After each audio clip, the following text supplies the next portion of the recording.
Mm-hmm. Mm-hmm. Mm-hmm. Let's go. I wake up to a little bit of drool on my pillow, feel like it's gonna be a bad day. I'm telling you, man, I did it again, bro. I did it again. I gotta stop doing that, man. I gotta change that song, dude. I gotta change that song. I'm just gonna have to change that song. What's going on, everybody? Welcome to Off the Clock. And you know what? Today wasn't a bad day. Today was an all right day, man. It was an all right day. A lot of good news going around. You know, just forget work, forget all that stuff. Just people making moves, man. You know, and I think that's such a blessing and such a good thing to hear from other people. You know, when you start seeing progress with people, right? Shout out Buddha, even though he's not here yet. Hopefully he's on the track walking his ass off, you know, but progress. You know what I mean? Progress. Shout out Josh. I know Josh should be around soon. Josh is getting that YouTube channel together. It's progress.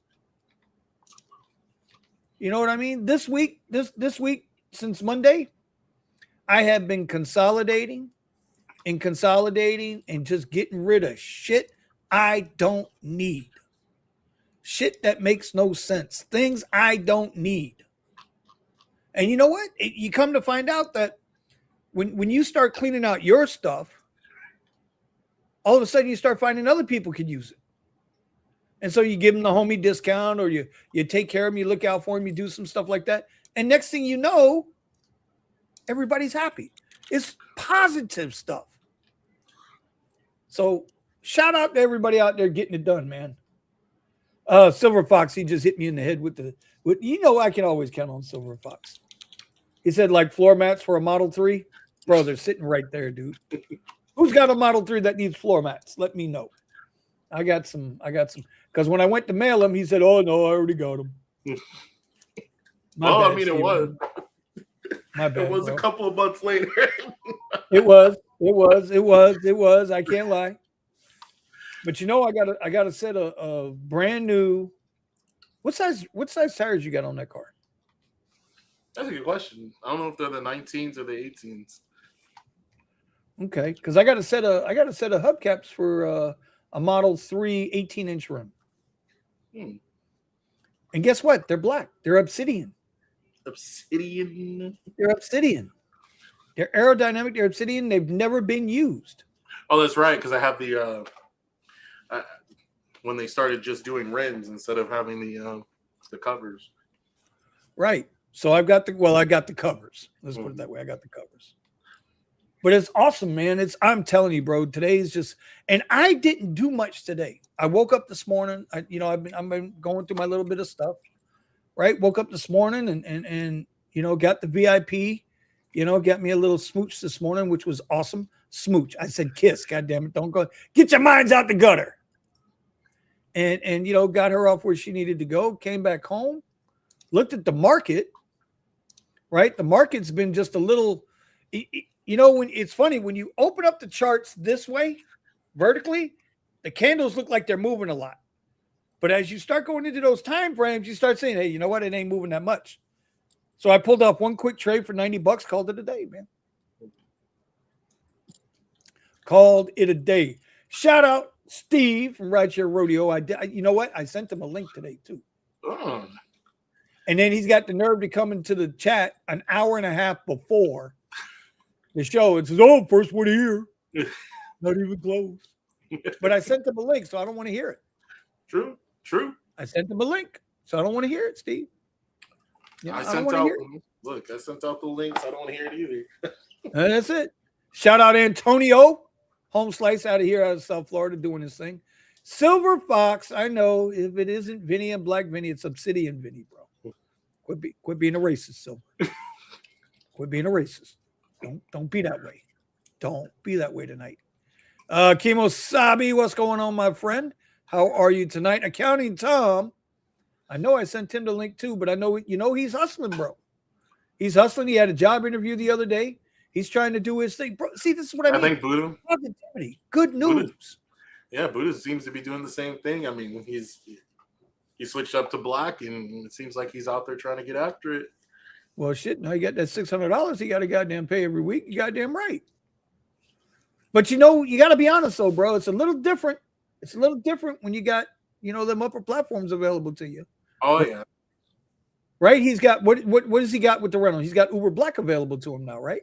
Right. So that's the main change. I mean, he's driving the same car, so he has Black available. But it's a big deal here because the airport, if you're doing the supplement like me and Silver, then you're not you have to hope that you're going to get one of those cars that are one of those people that walk outside the airport because they don't want to pay the airport costs. Right.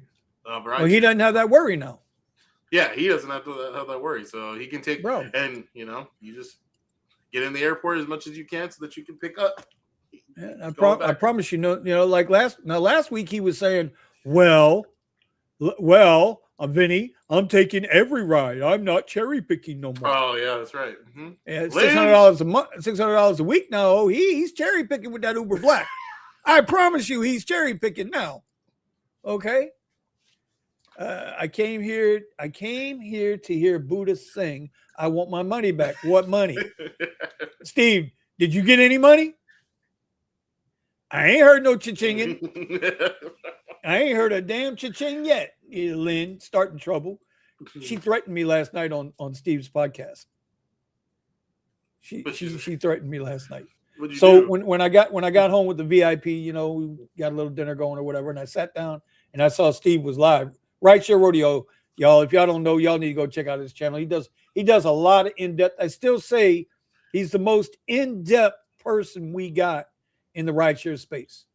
I mean, he goes and he gets in their underwear, bro. He's looking for their prick hairs. He's trying to snatch them, grab them, sling them around, get them in. He's just, and that's a compliment, Steve. That's a compliment. Calm down. Okay. Even though I calm down. But so Steve said, well, I don't want to get political. Right? He said, I don't want to get political on the show. And I told him, let's get political. Right? I'm done. And Lynn says, if you do that, I'm leaving. Oh my God. You know what I mean? Melvin, Melly Mel, bro, I sent you the link. Hope everything's okay with you, my friend. He better take every single ride to pay that $600 nut. Bro, he has access to Uber Black. His ROI should go through the roof. Especially since, unlike me, he's got all day. That's it. And just to answer Lynn's question, I told him, I tweeted him today. I told him he had to sing a Journey song tonight. That's what the poll chatted out. They wanted to hear him sing. So maybe that's why he ain't here yet. Maybe he's practicing. Or he's on a Uber Black ride trying to make that $600 nut. Let me tell you, it's such a blessing, bro, to see people getting there, right? And last week's show, for those who wasn't here, last week's show was, the cost of hesitation, right? And how hesitating, right, wastes and kills more dreams. They say a salary is what they pay you to stop chasing your dreams. But I think at the end of the day, it's the hesitation. The more you hesitate, the more you procrastinate, the more you waste time, the less you get done. Right? So we talked about a lot of things last week. I asked the chat. I put it to the chat. What's the one thing that you were going to do during the week?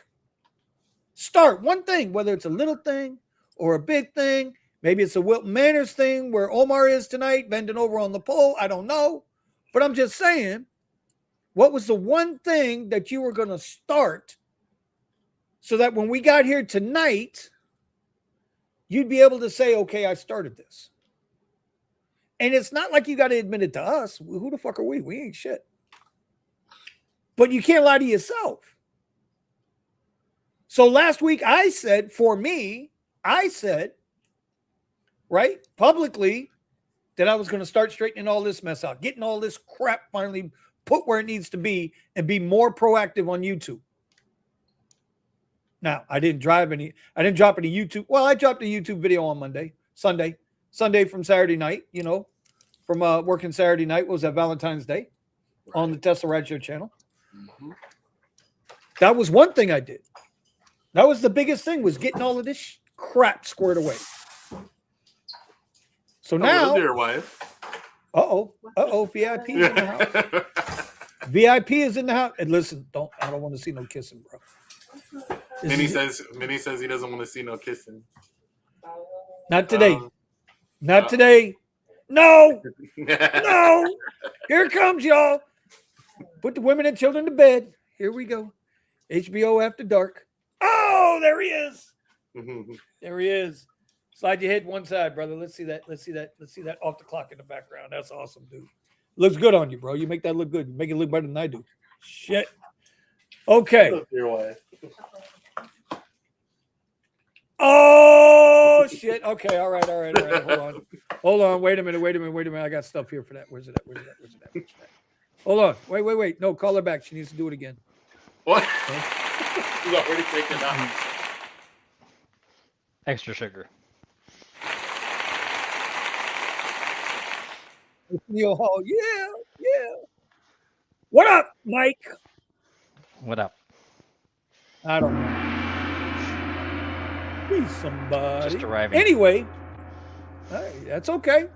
That's all right. So anyway, we were talking about the cost of hesitation and everything last week, and I'm hoping some people have done something to start changing your situation that you might not be happy with. Something. Whatever it is, we're going to talk about it. Because tonight's show is the momentum shift. And what's the momentum shift about? Well, it's simple. You put one foot in front of the other. You do a little something today that you can do a little bit more tomorrow, a little bit more after that, a little bit more after that. And before you know it, it's a habit, and you're in it, and the grind is a machine, and you don't have to worry about it. That's where we're at today. So let's see. Melvin said, I dusted off the resume and started calling all my contacts to get back in the car business. In the meantime, rideshare, Fight Club, and day trading. That's a start. Listen, Melvin's gone through some heavy shit, man. He had his own personal issues, and then he had another personal issue. He's been all over the place. And so, but he hadn't quit. He's not giving up. The Real Josh says, my YouTube channel will be created shortly. I got the logo and banner created. You know what? That's enough for today. That's a good thing. That's not a bad thing. That's a good thing. You got to get started. Whatever that is. I'm starting to preach here. Steven, bail me out a little bit here, buddy. I'm starting to get a little preachy. I don't want to be preachy. So what's going on? You got Blueberry back. What's going on with Blueberry? Sorry, I didn't even realize I was muted. So I mean, sometimes people need some preachy in their life. I'm just saying. But hey, Blueberry, man. Preach. But with Blueberry, it was kind of a roller coaster toward the end there because I wasn't expecting a $3,000 charge on my repair. There was what do they call it? The power conversion system. Mm-hmm. Something that I didn't expect to be, to break as part, be part of the accident, but apparently it shorted out, and that part was like $2,800. So, but once I got that fixed, my car started driving again, and I can move it around. And over the last few days, I've been dealing with the damage to the lower control arm for the rear of the car. Right. Okay. So I went to go and pick up the parts myself because I could have ordered them through eBay, but then you have to wait for them and everything. So I wanted to get my car back up and running as fast as possible, and so I went and grabbed. So when they showed me the rear control arm and how it was bent from the smack of the side of my car, he also showed me. I mean, the car has 200,000 miles on it. The bushings were going bad on the control arms in the front, and he was like, well, you know what, he's like, this is bad. And I'm like, how bad is it? Like, I've been driving like this for who knows how long. How bad could that be? my car's been straight. I haven't had any problems. So he's like, well, I mean, it's just going to keep wearing. And then eventually your alignment and everything. And I'm like, okay, all right. You know, this hasn't been a problem. But if you say it's a problem, then it's a problem. I'm like, okay. So I was able to get a kit with the upper control arms and the lower control arms for the front. And that only cost me like a couple $100. And then pick up the rear control arm. I found somebody on OfferUp that had one. Got that. And I take it over to the shop a couple of days ago, and he's like, "Oh yeah, we're not sure if we're going to be able to work on it." What do you mean? We've been talking all day. We talked the day before about you guys doing the work. You said you could order the parts, but how long is it going to take for those parts to get delivered, and how much are they going to cost? So I'm like, I'm over here getting these things, you know, as cheap as I can get them. The ones in the front are brand new. The one in the back is just a piece of metal. Like, the only reason I'm replacing it is because I damaged it. I twisted it. It's not because that thing probably could have lasted the life of the car. So, yeah. So I'm like, you know what? If you can just do the back one, because we know that one has my tire tweaked to where it's like it's turning in toward the car. So they replace that one, and then they come back to me. They're like, yeah, we're finished with that. Did you want to get the front done? You guys are the ones that said you didn't have the time and couldn't do it. I was like, yeah, do it. So they knocked all that out. I was good to go. I do my first ride in the Model 3. What was this? I guess this was it Monday? Yeah, it was Monday. First ride on Monday. And then so I do my first ride on Monday, and keep in mind, I've been driving this thing around to go pick up the parts and everything. You know, I got brand new tires. So they're like, hey, you know, you're going to start wearing that tire. And I'm like, okay, so I need to get this back part fixed. I'm on new tires and everything. And so they finish the work. I go and I take my first ride. I get on the freeway, and my car starts making this droning sound, and it gets louder as I go faster. Like, what is this? It's like, I'm like, what is this? So the bearing was bad. And I'm talking to my dad about it, and it's like, I looked it up first, and of course, Grok said the same thing. I said, telling you know what? Y'all keep messing with me about Grok, okay? Y'all keep playing with Grok. So we're going to call you the Whistler? No, I didn't whistle. It was, it was growling. It was, yeah. And bearings start grind. So it must have tweaked it, and then once they set the tires straight, then it started wearing. Maybe started wearing the bearing. So I was like, okay, that cost me another $250. But now Blueberry is running smooth. I'm not having any problems with it. So she's ready to go. She's good to go. And I'm almost, like I was telling you, I'm almost a grand up, from working on it already. So. You see, but that goes back to the cost of hesitation, right? Because when I spoke to you earlier, I keep it a buck, keep it 100, y'all. When I was talking to Steven earlier, I asked him because obviously he told me he's got the car back running right, and he already told me he's up $1,000 for the week. Today's only Wednesday, y'all. Just saying, today's only Wednesday. So, Steven, ain't nobody liking you anyway. Looking back at it, all the expense, all the time, right? Do you still think it was worth repairing the car versus dumping it out, getting whatever you could from the insurance, and then just grabbing another ride?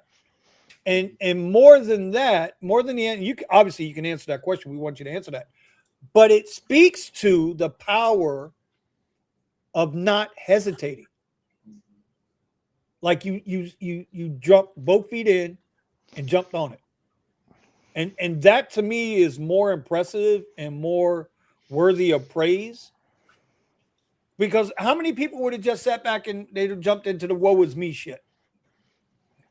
Right? And the car would be sitting out in their parking lot somewhere, or in the driveway somewhere, or at somebody's body shop, right? And they'd be like, oh, what do I do now? Because that happens to a lot of drivers. So to answer that, go ahead, Mon. And Go ahead, you Mom. didn't have a collision deductible, so you didn't have damage insurance on this vehicle. No, I did not. No, But you could have if you had I could have. chose Yeah. to. Yeah. Mm-hmm. Yeah. But even regardless of that, and the reason why I say this, Mike, is because he had already paid off this car like 3 times over with the money he's already earned on the car. Yes, I understand, for but the damage insurance would have cost a lot less to have the total repair done than what he paid out of pocket in the end. Without question. But then here's the next question for that. Would the car have been repaired by now? Or would it still be sitting in the shop? Wait. What was And the that's- total time from accident to repair job completion? About a month, right? Yeah. 7 weeks? Yeah. Because it was New Year's. Yeah, it was New Year's, right? So it was an entire month in 18 days? So the fact that he went for it is what I'm praising. Not necessarily the insurance or not the insurance deductible, all that.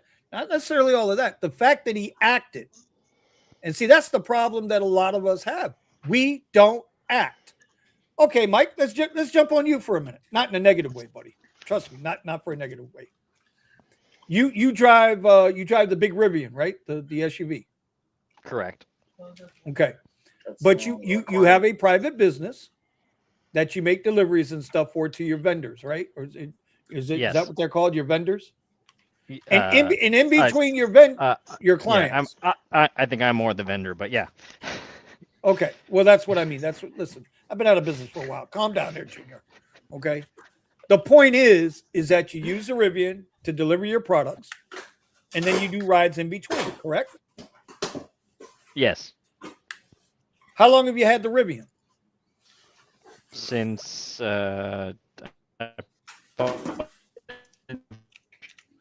I Well, we know you turn need it to get a on new phone or better until, internet service. May. So May. Yeah, All let me right. turn the What was you Wi-Fi. driving? All right. What was you driving before that?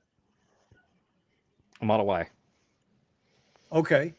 Why was there a lot of debate within yourself when you stepped up from the Model Y to the Rivian? Or did you just make the decision and go for it?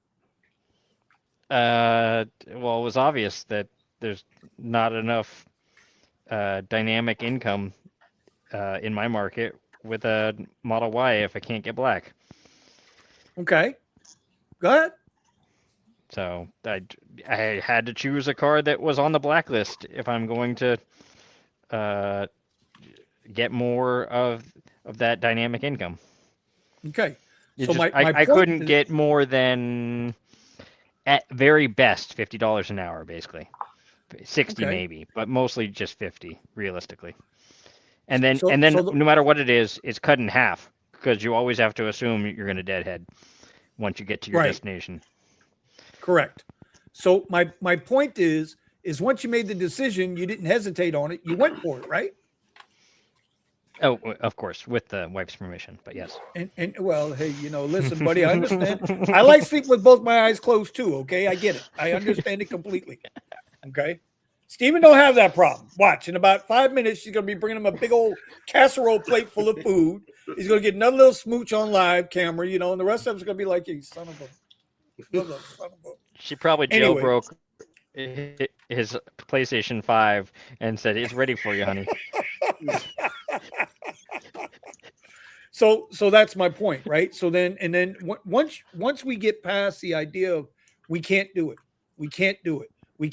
there's always a problem, there's always this, there's always that. Listen, we all got problems, bruh. Everybody's got them, right? I've been putting off the surgery on my neck, but next month we're gonna go try to take care of that because we got to be in position to do these things. Yes, but it's the reason you can get to the big thing is because you started doing all the little shit to get you out of it. And sitting in a car for 12 hours a day, driving for Uber, who could give a fuck less about you on whatever platform, is not going to be the long-term answer. So that's my point. All right, let's see what else we got here. Rideshare Radio. I'm sorry, Jess. That's Jess, right? That's Jess, Steven. Steven, that's Jess, right? Okay. Yep. Okay. I don't know who she's calling monkey though. I hope she's talking to Monk. Mike about that. That's me. Mhm. Oh, so you're catching it from all angles. Okay, buddy. Nothing wrong with that. Let's see. Have you guys had problems with the window fogging with your Tesla? Easiest way to stop that fogging: put your recirculating air onto open air. Don't recirculate the air. A lot of that fog will go away. But remember, on the Teslas, we get that film. Monk, do you get that film, that interior film on the glass in your car? Because I know every Tesla gets it. I don't recall getting it in the Tesla that I had Oh yeah, either. yeah. There's a light film. It's almost like you vape. Like when people who vape, like I used to vape a long time ago, right? The fog, you get like this little thin layer of like dirt dust on that glass. And so the easiest way I found to do it is to, if that's because I live in South Florida, so we're high humidity here, right? We have a lot of humidity. I put the air on non-recirculating, just open it up to fresh air and let it go. Okay, I let's see. Don't notice it in the Rivian. I also don't recall it in my market in the Tesla. That's a good thing then. All right. Rideshare Radio says sometimes pocketing the money and forking it out in when in need in a long-term basis could definitely save money. I'm not sure. I'm not. Steven, do you understand what she's saying? Explain it to me like I'm 5. I mean, at least it sounds like to me, choosing to do the repair instead of or paying out on the front end, it could be advantageous for you, on the back end. So later on, me making money with this car, okay, I had to deal with the cost. You could either choose to deal with the cost by having the insurance and covering it that way, or and you know not trying to get the discount by only having liability, or you can choose to like I did, to take on the responsibility for the cost or replace the car if it's too much to replace. See, now that's the other thing. Like, okay, so my car obviously costs what it costs. Your Model Y costs what it costs, right? Monk's Rivian costs what it costs. So I get it that you want full insurance to cover it, but you paid what, like 11,000 for that Model 3? I spent 12,000 on the Model 3. Yeah. All right. So you probably could have parted that thing out or to a junkyard and made a nice penny on that car too. That's a tough spot to be in, bro. I applaud you, man. I applaud you. It came down to me thinking about, like, well, first off, okay, how much is it going to cost me for me to be in the exact same position, right? So to be in the exact same position means that I need to get at least another Model 3, something electric, because with the style that I drive, electric is crucial, because electric is now the Uber X of Uber, or the Uber shared. It's the cheapest ride type, right? That's what it's going to be perceived as. So if you're taking that cheapest ride type and you need to do long distance or whatever, those rides where most people are going to be avoiding them, because they're not expecting to get a tip or whatever the reason might be, I'm looking to take advantage of the supplement. So if I'm taking one of those rides and it's $50, 50 miles, I'm getting an additional $50 on top of the fare. I'm making that money, making it work for me. So the way I was looking at it was, I didn't expect, nobody expects to have an accident. I wasn't expecting to have any kind of accident. I've been running with insurance and they haven't paid me out anything for years. Well, so, that's a whole nother ball game. Right. But I'm just saying, this is how I'm, I'm looking at it. I'm like, okay, so, and plus this car's paid off and it's not going to be that big of a loss if something happens and I lose that car. I can buy something else. I have the money to buy something else. So it's like, does it suck that it ended up? Let's talk about that for a second, because that's where, Steven, you know me, I don't like going down nerd alley with the numbers, right? I hate going down nerd alley with the numbers. That's why when I do my little videos, if it's an earnings video, I always put up my daily cost, and this is my 3 daily costs plus my charge, and I call it a day, right? I've got a spreadsheet to tell me all the nerd shit. Okay, I got that covered. But the fact that a lot of people don't put away $10, $20, $25 a week for that what if moment, right? Not everybody's in a position to where they can just, drop it and go do it and go fix this and go do that. A lot of people can't do that. But being part of that proactive is, okay, get you a coffee can and you put $25 in that thing a week. You will waste $25 in one drive-through run at Burger King. So you know what? Maybe that day you eat at home. Maybe open up a can of Chef Boyardee or some shit. It's funny you say that because that's usually what I tell people when I say that they should be investing in their future and buying crypto. Imagine imagine that one meal, or because it could be 2 meals. Why can't it be $50 out of your entire check? Well, so the point being is you got to start getting that money. That maintenance fund's got to find a way. If it's $10 a week, you got to find a way. I squirreled the money away, so if I needed to, I could deal with the situation.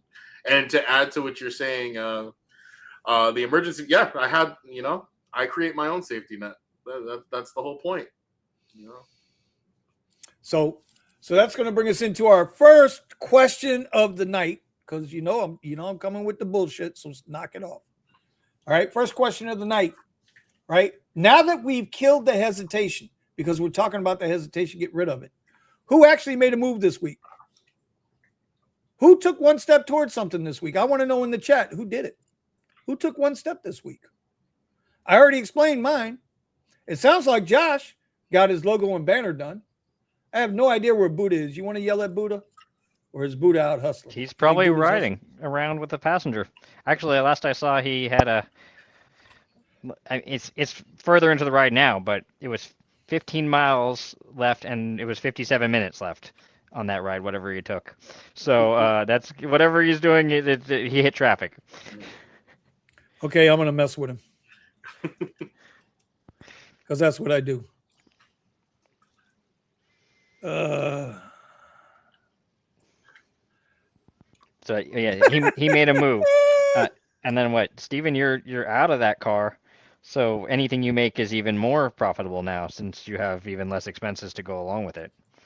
Yeah, that's one of the things I was telling Vinny. It's nice not having that $600 expense, but it's still like you and I talked about. Having black without the expense is the ultimate. Yes, swapping out of your current car to a black car would definitely be an improvement, but not that much of one overall, since you're not even hitting that other 60-hour-a-week mark that others are hitting to really maximize that time on the road with that car. You know what? I haven't checked I got to check back, see how many hours I've been out there. But, yeah. Usually I have about 80 hours online. Yeah, no, not online time. The with the passenger in the car. You got people with 60 hours with passengers in the car? Okay. I think they are hitting some of that. Couldn't be me. Okay, let me welcome to the platform back on again. She ghosted us last week, but you know what? Hey, she's here. She showed up. Sorry. No. It's Just Rideshare Radio. If you guys don't know, she does have a Discord. If you want to drop your Discord in the chat, please do, or in the private chat, blah. Steven, drop her Discord in the comments there, so everybody go check. She got a really good Discord.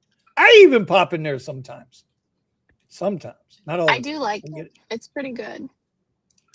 Your Discord has grown phenomenally. I haven't opened up my Discord in 5 months. That's Omar's Discord now. I let him have it. All right, so there we go. We're going to link that up. Jess, what's the one thing in the last week that you were hesitating doing that you have taken a step forward to start trying to do? One thing. Could be a little less sugar in your coffee. One less Coca-Cola. One more bottle of water. Up. Radio silence is not good. I'm thinking. But don't hurt yourself, darling. We don't need you to get hurt over there. I would say foods that cause inflammation. That's what I've been trying to work on. Big time good thing. Huge thing. Kind of far out there, but you know. I've been having like this inflammation in my shoulder, and I think it's from driving. Constantly, one thing that we don't really talk about a lot is driving. You do a lot of repetitive motions, and sometimes those repetitive motions can cause issues, especially as you get older. And I think that's the cause. So I'm trying to stop driving with that hand and more so focus driving with the other hand and seeing if I can get my shoulder to stop hurting. I have is it the left shoulder? Yep. Okay, so I have this problem on a daily basis. Like in your tendon and your joint right here? Mine goes a lot further than that and goes all the way over. But this is what you can do to try to help it. I'm just saying it works for me. Okay. Just take. Get your fingers like this, get up under the shoulder muscle, and just squeeze the shit out of it. And just massage it and just rub it. The other thing is take your neck and stretch your neck to the opposite shoulder. Yeah. And try to, because all you're doing is you're trying to unpinch that nerve. That's what it is. There's a nerve in there that's causing the problems. I deal with this on a daily basis. It's annoying. And for those of us with Teslas, hit that FSD button. Well, I'm just saying, it is a possibility. You can just, Jess, I know you got a Model Y over there, don't you still? I usually am. I'm a huge, I have an interior camera that's out. It's not, the camera actually works, but it's the red light that sees you at night, so it's able to tell whether you're facing forward or not. That red light, the infrared light has gone out, so it nags me consistently. It's driving me crazy, and I'm just too lazy to replace it because I'm definitely not taking it to Tesla to have it done. And but they'll come to you. I know, right? But they are super expensive, so I just need to do it. And the nagging is what was getting to me, so I canceled FSD like 20 days ago, and I'm totally regretting it. Yeah. It's, you know what? FSD is one of those things. Once you start, you're not going back. Yep. It's like once you start, you're not going back. Melvin says a senior moment is sponsored by AARP for tonight. That was in response to your silent moment there when you went. Okay, nope, joke gone. Okay, anyway, moment. I'm not that old. Come on. No, you're like 26 over there. Calm down. Silver Fox says he finally bought that Suburban. Where is he supposed to get that Suburban from? He was supposed to get got it from Florida. Yeah. That's what I said. Yeah, he had, because I remember he was messing with me one day on the radio in your Discord. I think he said to me, "Vinny, would you go test drive it?" And I said, "Well, if it's in Fort Lauderdale." But if I got to go north of West Palm Beach, hell no. Hell no. Hell to the no. He flew over there on Wednesday or Tuesday or Wednesday. Anyways, he drove it straight back, and they made it there they made it back to California like Thursday evening or something. From when? From Tuesday, right? Tuesday or Wednesday. I want to say it was Wednesday. Was it Wednesday, Steven? It was like 48 hours. Yeah. Yeah, it was real fast. Yeah. Yeah. What'd you have? Two people driving then? Yeah. That truck only stopped to put gas in it. That's the only time that truck stopped. Because I've done the Colorado rip several times from my military days. And let me tell you, that's a drive. So I know California's a drive. Okay. It was pretty impressive. I was shocked that he made it that far that fast. All right. I saw real Josh, Right, so I did my first auction to resell. Blackheart Trent has been helping me with reselling. That's a phenomenal. Not enough people do that. They don't do the arbitrage. They don't do the Gary Vee. They don't do the garage sales, or do what Richie Hustles does. You go to the Targets or the Walmarts and you go to the clearance and do the check and see if you can sell it on Amazon for 2, 3, 4 times the price. That's phenomenal. It's those, I'm telling you, y'all, it's those little things, bro. It's those little things. Scott Robinson is looking to get booted off permanently from the Vinny Kuzz channel. And so, What is the Discord he said? Scotty too hottie. Let's see. Johnny's like, well, I got rid of stuff I don't need. That's phenomenal. Raymond. Raymond's, now wait a minute. Raymond's in Charlotte. Jess, where are you? South Carolina? North Carolina, Raleigh. Okay. So yeah, Raymond, bro, you need to get into Jess's Discord, dude. Listen, he's married. Don't worry. He's Spanish, and he's married to a Spanish woman that'll whoop his ass if he approaches. I think I actually have. I've talked to him once before. Is that Okay. Omar's friend? Omar doesn't have any friends. He doesn't. He just knows people. Yeah. Okay, so there we go. He's saying he's in Raleigh. Yeah, maybe. Oh, she does know you. Okay, my bad. My bad. Listen, I've been hooking people up all week long, trying to connect people and make things happen for them. You didn't hear that from me. Okay, all right. Ramon says he bought my Suburban. It was a nice Suburban. It was a good deal. Was it? Mm-hmm. So where is Silver Fox? Silver Fox, tell us about the Suburban, buddy. It's a diesel. It's gonna stink. It's gonna stink. Oh my god. Better gas mileage. Yeah, I know. Vinny, what did you do this week? Really? Do I need to repeat it again? Josh, if you got here on time, you would have heard. Now you can wait till the show's over and start it all over from the beginning, buddy.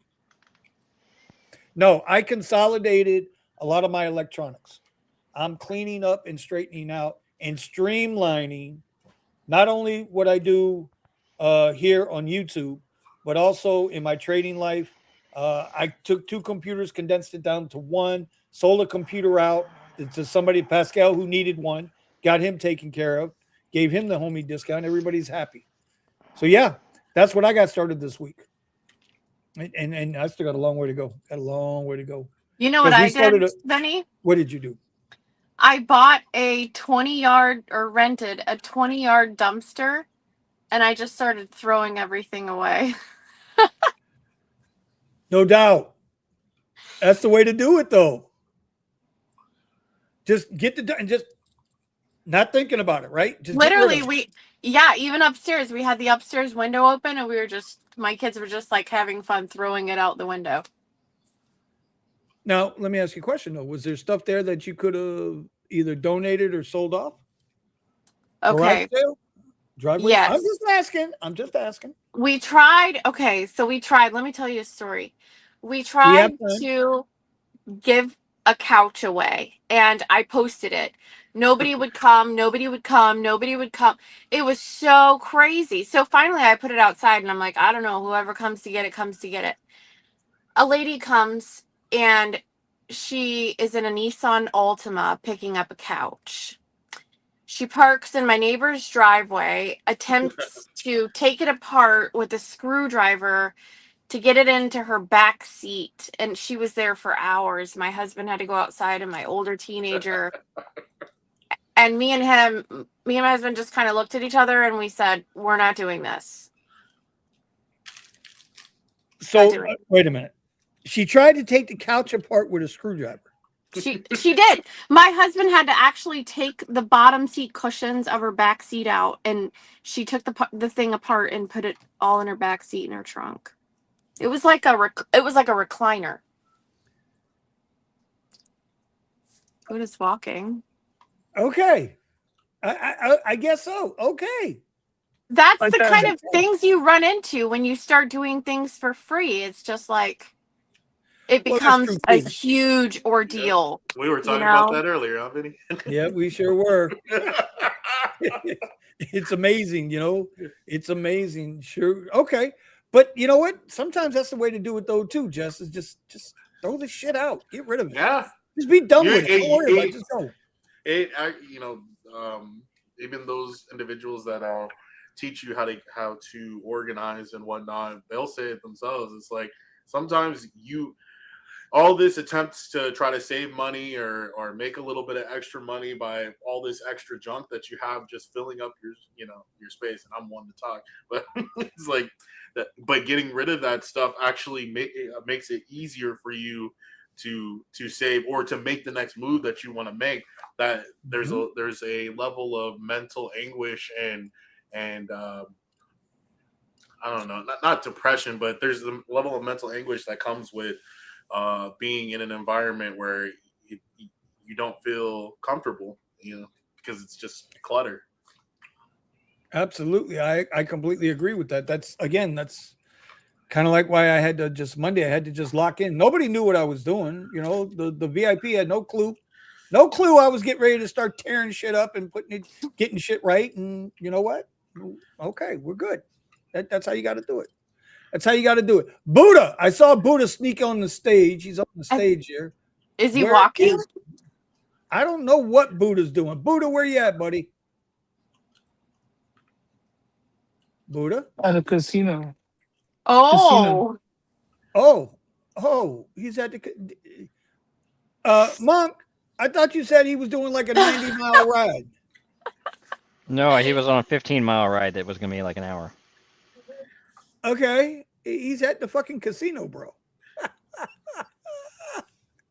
Who's this? The PAX was Asian. It was like a symbol name. Buddha, you remember that? Buddha, you got a lot of people waiting for you to sing this Journey song tonight, buddy. You got a lot of people. He's the featured act at the casino tonight. All right. Well, when Buddha gets done at the casino and he goes ahead and breaks us off all 10%. Driven Dad has stepped up on the platform. My man Tony, all the way out from Denver.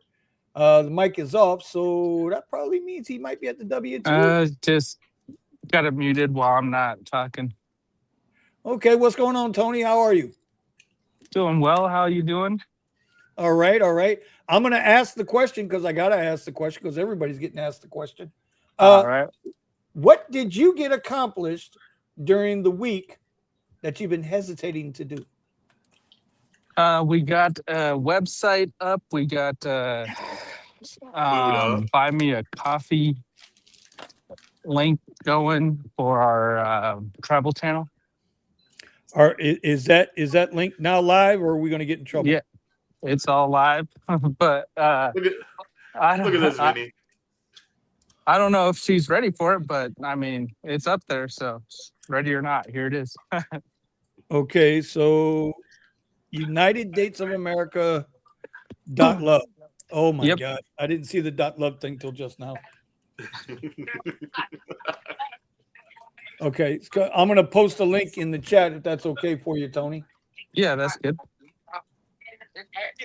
So why don't you tell everybody what exactly that is? Yeah, I'm interested. What is that? So my wife and I started a travel channel, and she's a writer, so she's doing the blog side of things while I do the editing side of things on the videos. And that's going to be a vlog or a blog site. Also has links to our social medias and memberships and stuff like that. But we're starting off our journey doing 50 dates in 50 states to reconnect as a couple after having 6 kids. And doing that on a budget since we have 6 kids. I think it's awesome. I really do. I think it's a really good idea. There's a link down there in the chat. You guys can check it out. See that? You know what? It's creative, dude. Like it truly is creative, right? Listen, I don't care who you are. Everybody likes to watch somebody go have a good time, and they kind of enjoy the trip as they go through the trip. You know what I'm saying? And so now here it is. You got, Tony and Lisa been married since, like y'all like to call me Methuselah, but they've been married a long time, Yeah, right? we're coming up on 20 years next year. Okay, they got 6 kids, so obviously they missed, Oh. the electric bill a couple of months because all them damn kids. The TV went out, right? I get it, I right? always And so now everybody can go check this out, can read the blog, go into it, and just have a good time with it. Okay, there's no post there yet, but there you go, you got it. Yeah, the no post there right now is my fault because I'm supposed to give her some details. So it's not on her. That one's on me. Still procrastinated on that. Travel gear and resources. Oh, look at this. Okay, you already got. All right, you're already selling. I like the selling part. Oh, the other thing is that she's come up with these conversation cards. So if you join our memberships, you get different access to different levels of or amounts of conversation cards. And I can't remember exactly all the stuff that's in the memberships, but Okie doke. Well, this is where all that stuff is right here, right? yeah, she's got links to everything. All right. So, okay, I'll do that offline. I'm not going to do that online because I got to put my stuff in. We can't do that. I think it's a great idea. I'm going to donate to it. That's for sure. I think it's definitely- really cool. 50 dates in 50 Right? states. Are you driving or flying or mixed? It's going to be mixed because there's going to be some downtime where we can't fly out. But most of it's going to be flying. Some of it's going to be flying and then road tripping. But yeah, a lot of flying and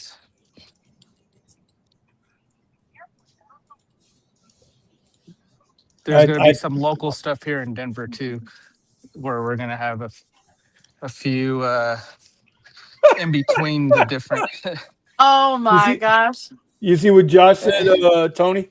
Yeah, Josh, sorry to tell you that's not going to be possible anymore.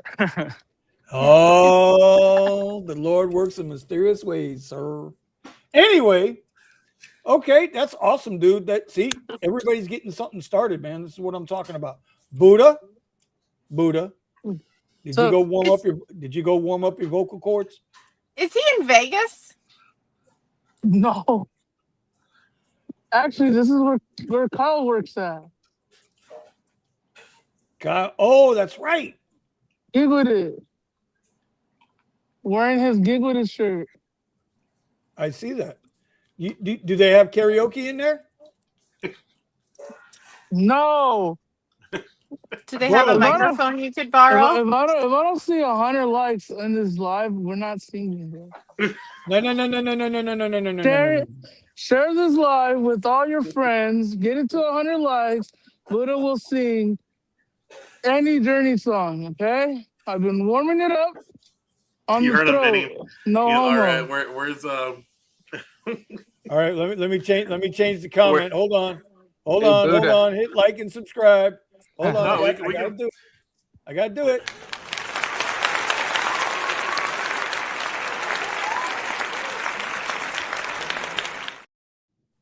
All right, Buddha. We have I don't even know how many goddamn likes we got on this damn. I can't tell. 100 likes. 100 likes. Singing. With 13 viewers, we ain't gonna have 100 likes, bro.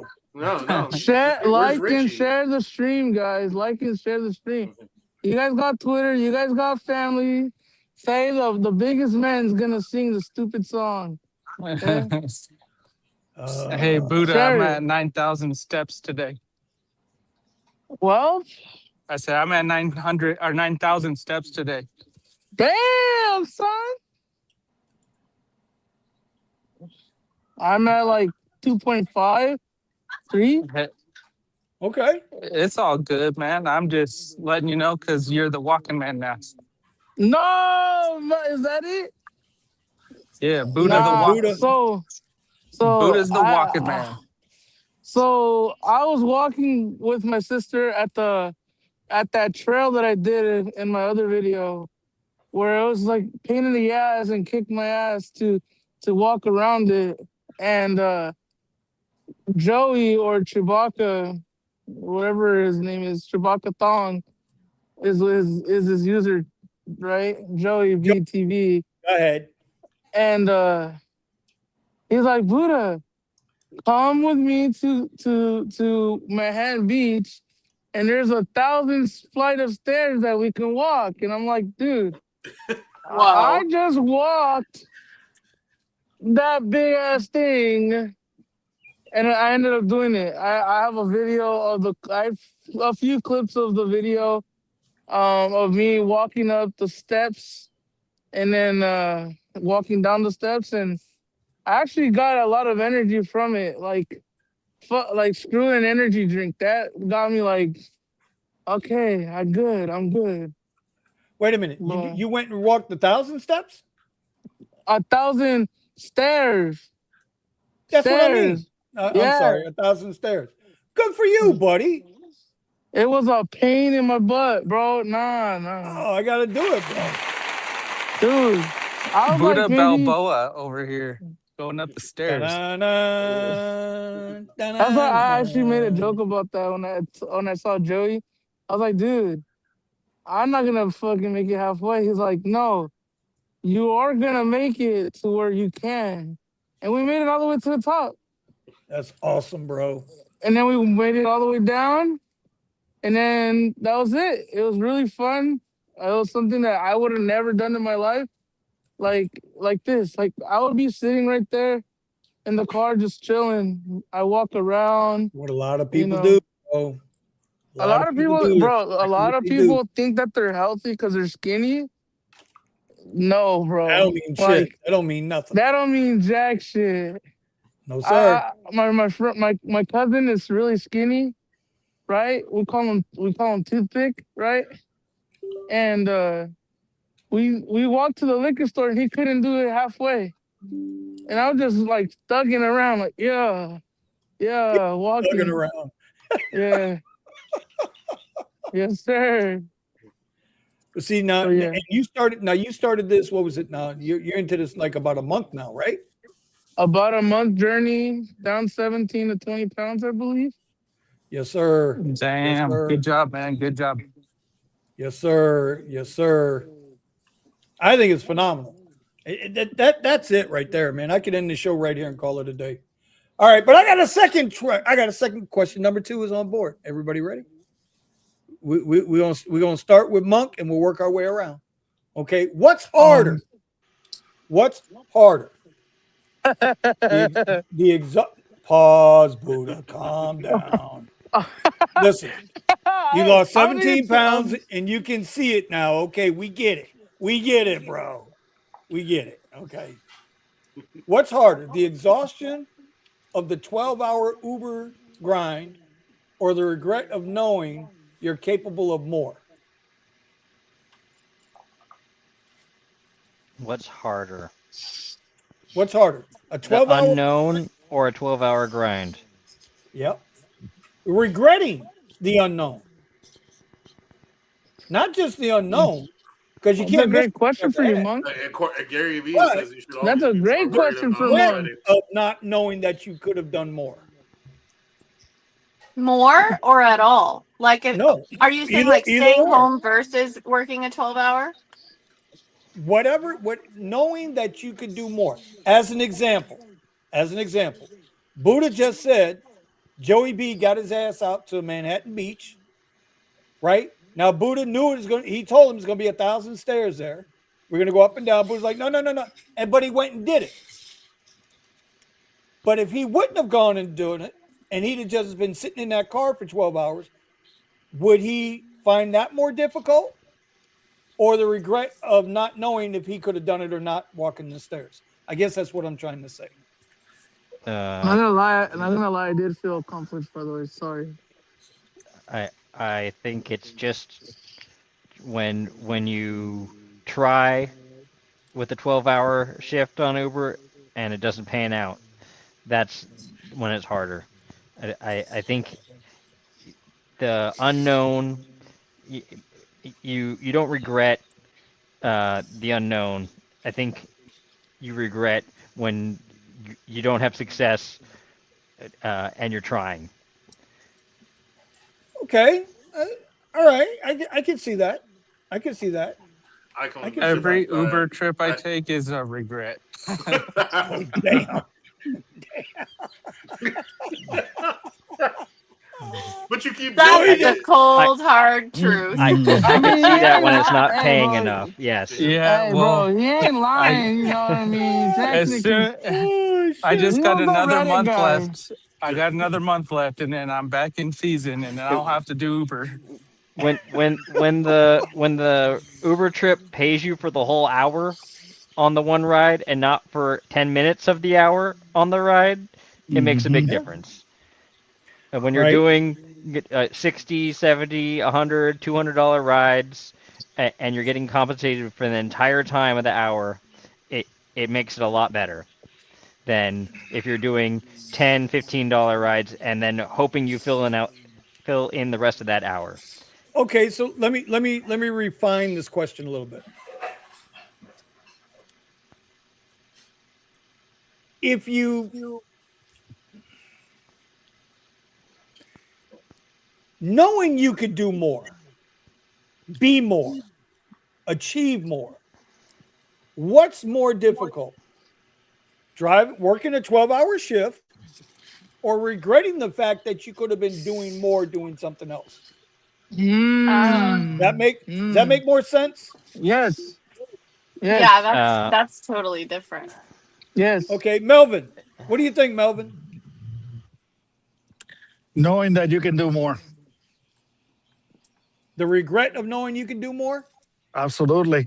Just like right now, since Buddha did 1,000 steps and I haven't finished to get my 7,000, guess what I'm doing? I'm walking to get to my 7,000 steps. Goddamn right. No. Goddamn right. 1,000 steps, like stairs. I know, I understand, Individuals. bro. I understand you did the stairs, but you Like, motivated He me to wants to finish do up the steps. my 7,000 steps. That's it. That's The stairs. You know, but Gary Hell Vee yeah. talks about this kind of stuff all the time. He's like, look around this room. He's like, the people that are my age would give anything to be your age, not 100%. and have nothing and be able to start from scratch. For all the regrets of not taking a chance and doing that thing or this thing or whatever it might be. That's why it's kind of for like me too. Like, since I'm kind of the youngest out of this group, and talking to people that are a lot older than me with the experience that they had, and everybody went through their own shit, it kind of gives me a lot more perspective of what to do and not to do. And it's really good to talk to about the experiences too, man.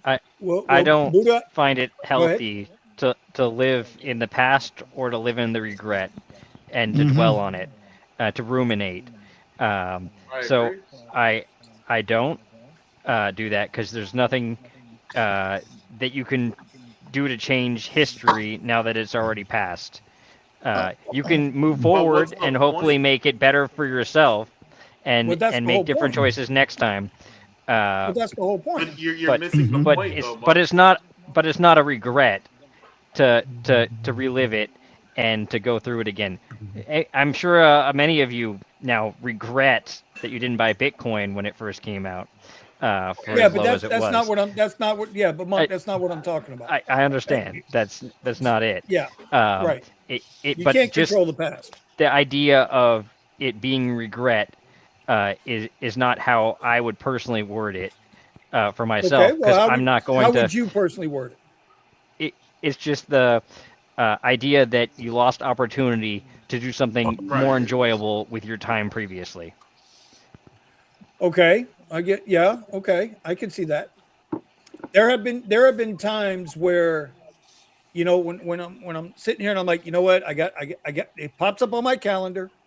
I gotta make this video, or I gotta work on this, or I gotta back test this strategy, whatever it is.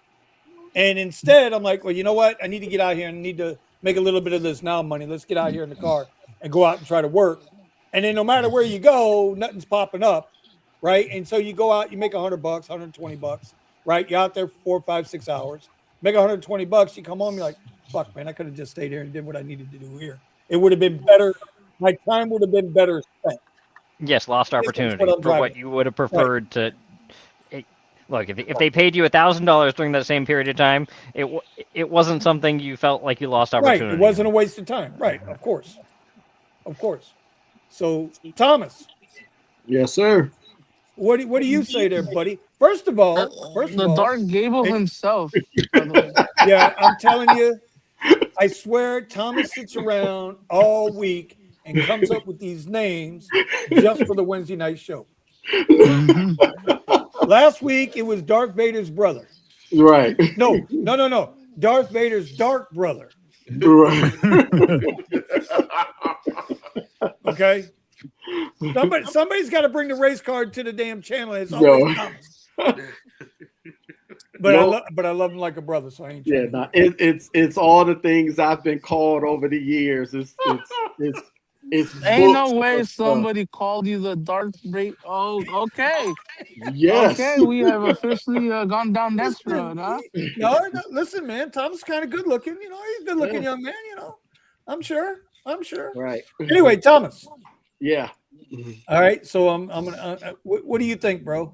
Would you rather spend a full shift working, or working on something to better your future? I mean, it's all the 12-hour shifts are always hard. That's the truth. The 12-hour shifts will get you every time. And as much as I'm out here working, I feel like I do that constantly. So, you know, so well, but usually I like Monk was saying that it's just a missed opportunity. You know, if you do a 12-hour shift and it's slow and you just standing around doing nothing, yeah, you get the money. But the thought of knowing that you could have got something else done instead of waiting until your off day to do it, yeah, you kind of that is a fact. Yeah, that so it's kind of like a missed opportunity. But you know, you always learn in the failures. You know. Well, that's the other part to it. Yeah. Right. Yeah, the failures are the best teachers. So then, real quick before I go up to Jess, I'm going to come to you next with that question. What's the one thing you started this week, Thomas, that you were hesitating to do that we talked about last week? What's the one thing you got started during this week? Oh, God, I had got definitely we got the computer stuff taken care of. Thank you, sir. That was one. Now, I do got to get with Steven to get the other part of the computer stuff. So Off the Clock could be on my channel as well as we. Wait. Calm down. Calm down. What? Baby step. No, I'm joking. No. You know, and then I got with my brothers, and they have a little company called Fit Dad Bod. So they got the t-shirts and stuff like that. So I got the picture with the QR code, and I'm gonna be like, you know, when I do my live stream, I'm gonna be like, this is brought to you by Fit Dad Bod. Man, you better be getting paid for that, bro. We don't do free sponsorships around here. Oh, no. I'm talking about on my channel. No. I know. I'm talking about you and your channel. Yeah. Ain't no free stuff. No, bro. We in business, man. Listen. Yeah, we are in business. Yes. Okay, then they got to. If it's $1 a month, they got to pay. Yeah. Tell them to call me. I'll negotiate. Yeah. Maybe I can get you $1.25. No, we're all in it together equally. So I know. I'm just messing. Yeah. So it's awesome to be able to get that part done. And of course, the other household honey-do list stuff. Right. Clean, keeping the house clean, all this other stuff. But I'm looking more towards the things that we're supposed to be moving into, the things that where we want to be, but for whatever reason we never got off our ass and got after it. Right. You know, and so that's it. So Jess, 12-hour shift. So I try to battle those feelings of like regretting not doing something by doing something every day before work to feel productive for the day. I always wake up and do something or everything that I need to do for the day before I start my shift. And I feel like that helps. So do I ever regret working a 12-hour shift? No. No. No. Okay. Well, see, Michael J. White. Everybody knows Michael J. White, right? Who's you know, that? everybody. Spawn, karate Who? guy, Michael Yeah. J. White. Don't make me Mike- say it, Buddha. Don't make I me don't know say it. who that is, bro. Blood and Bone. He's been in a lot of Huh? movies. Anyway, bro, you got to get off. You got to get off Univision some, okay? Come over to the American channel a Oh, little bit. Oh, I love my watch. fucking novellas, cuz, okay? Hey, bro, I got no problem with you. Listen. Mexico has the best weather girls in the business. They sure do. Yeah. Yeah, they do. I'm just saying. So anyway, I remember watching an interview with Michael J. White, and he was like, and I was just telling the VIP about this too, yesterday and today. The first 15 minutes of his day, he says he does something the first 15 minutes of the day for his future. First 15 minutes of his day every day is he's doing something for his future, whatever that is, whether it's an investment, whether it's some kind of health thing, whatever, it's for his future. And then he spends the rest of the day being present in the moment. And I think that's a good way to sum it up. Like Jess just said, she's doing something every day before she gets started to feel productive, to do something to move her forward. And then she goes and does her work day. That's really big in my house. I always ask my kids, I'm like, what did you do today that made you feel productive? I think it's super important on a daily scheme to feel productive. I think it's 100%. important. All right, I'd like Steven. to take a nap personally. Bro, ain't nothing wrong. Let me tell I you. did I'm a that. fan of I naps. did that also. I'm a fan of naps. That was after I completed my tasks. Okay, I'm a big fan of taking a nap in the middle of the afternoon. Ooh, tell me about it. Noon to 1:30. You probably find me. Yep. Steven, Yes. come on, bro. You're up, man. One thing that I do to be productive on a daily basis. Get Yeah, up. let's go with that. No. Oh, how was the question phrased? The question is, which is harder? Is it harder to grind out a 12-hour shift on Uber versus having regret of not working on something else?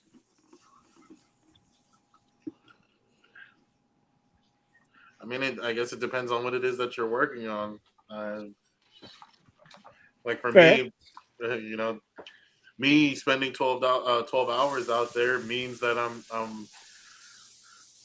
I've told you before that I took all my stuff that I was working on and broke it down into like 2 or 3 things.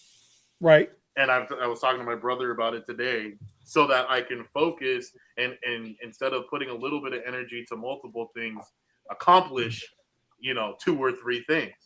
So Right. It's like, hey, with me putting more focus and energy directly at driving, I develop whatever strategies I can so that I can maximize my income with my car, True. and I think that's been extremely beneficial to me. So and I think with anything, if you're going to choose to do this or you're going to choose to do that, there's going to be, there's potential for opportunity missed in any direction. But 100%. I'm not going to regret me putting in the hours, even if the rides aren't necessarily out there. I won't know that until I put the 12 hours in. Yep. Well, and that's I guess when you look at it that way, with the way Monk's talking about it, everybody's talking about it. I guess that's right. You don't know what you don't know. You don't know if it's going to be a good day. You don't know if it's going to be a bad day as far as earning potential or earnings. So I guess that that's fair enough. All right. At least you can say I tried. It's better than me just laying in bed all day. Yes. I don't know. try. Sometimes I like one day. I'm like trying a to find that relaxing one day. day a week. I'm trying to find that one day a week. Listen, I'm 57, bro. I'm up there. Okay. I'm trying to find that one day a week where I could just woosah. I ain't found it yet. Right. I'm a 7-day-a-week guy right now, and for the foreseeable future. I mean, shit. I'm like everybody else. All right. So the final question will be this. Well, this is more of a comment. I don't get that question. You already answered it, bro. You said you hate doing Uber every day. But go ahead. Said he regrets every trip. I thought that was your answer, bro. I really did. My bad. I'll tell you this. My bad. All the 12+ hour days I've done on Uber over the years is what's motivated me to diversify what I do, as well as build something new, both in transportation with my private business stuff and YouTube and Amazon. So next week, if you have that first question you asked me, is going to be Amazon videos are being posted. Yes. Okay. So then that brings me to the last question, actually. That's a pretty good lead in, right?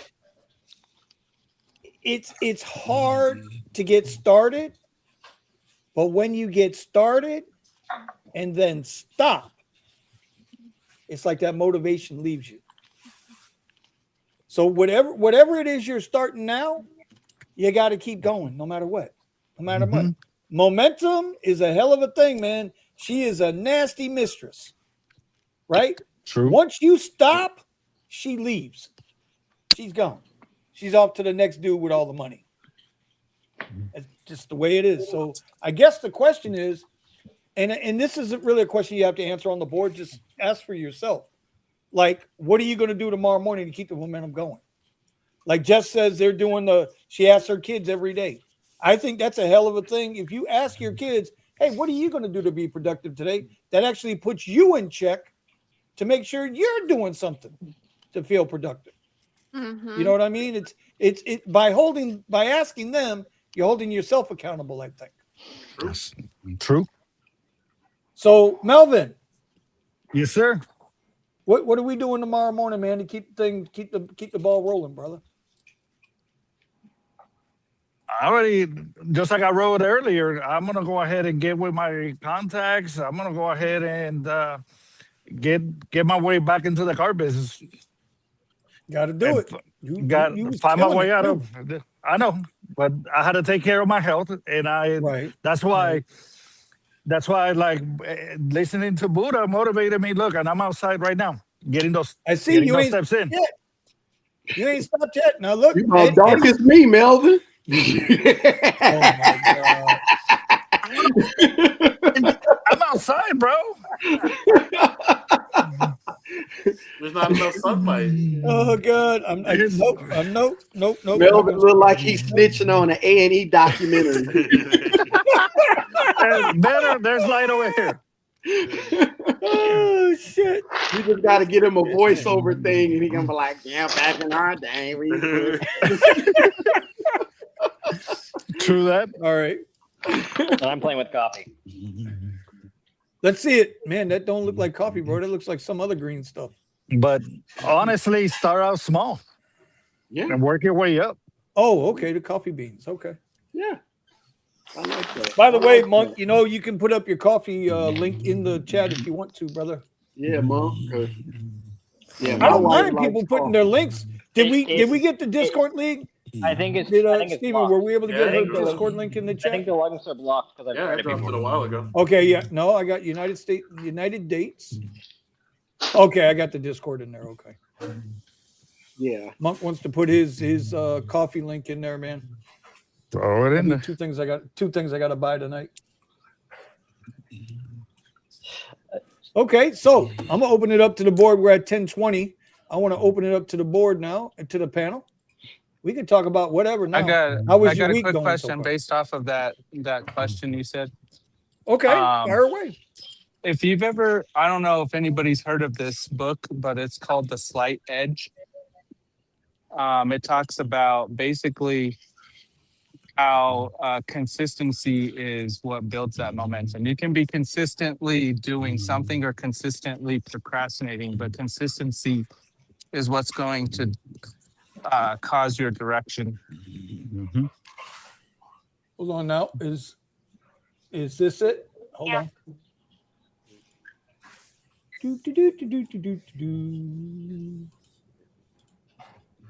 Is that it? Yep, that's it. Slight edge is a way of thinking, a way of processing information that enables you to make the daily choices that will lead you to the success and happiness you desire. Yeah, and it's a real quick read. It's not like a tough one. So if I listen to it, it'll take 9 hours and 47 minutes. that's one 12-hour Uber shift plus you I have was 3 just hours about to to do say something that. else. I was just about to say that. Well, and here's the other part to that. If you guys don't have Audible, you get 2 free downloads or 2 free books with Audible with their 30-day trial. That's true. Is that an advertisement? Yeah, damn right. I'll put the link in the description below. How much is an Audible membership? I've been wanting to ask. Oh, no money for 30 days. Then it's $15 a month after that. But anyway, there you go. Yep. Hey, Tom, what's the name of your YouTube channel? It's Counting Time. Okay, let's go find the Counting Time. Counting_time. I'm signed up. Yep. There he is, Counting Time. Boom. Yep. Let me see if I can put. I'm gonna link it up right now. Okay. Hey man, congratulations, bro. You're getting there, homie. 75 subs.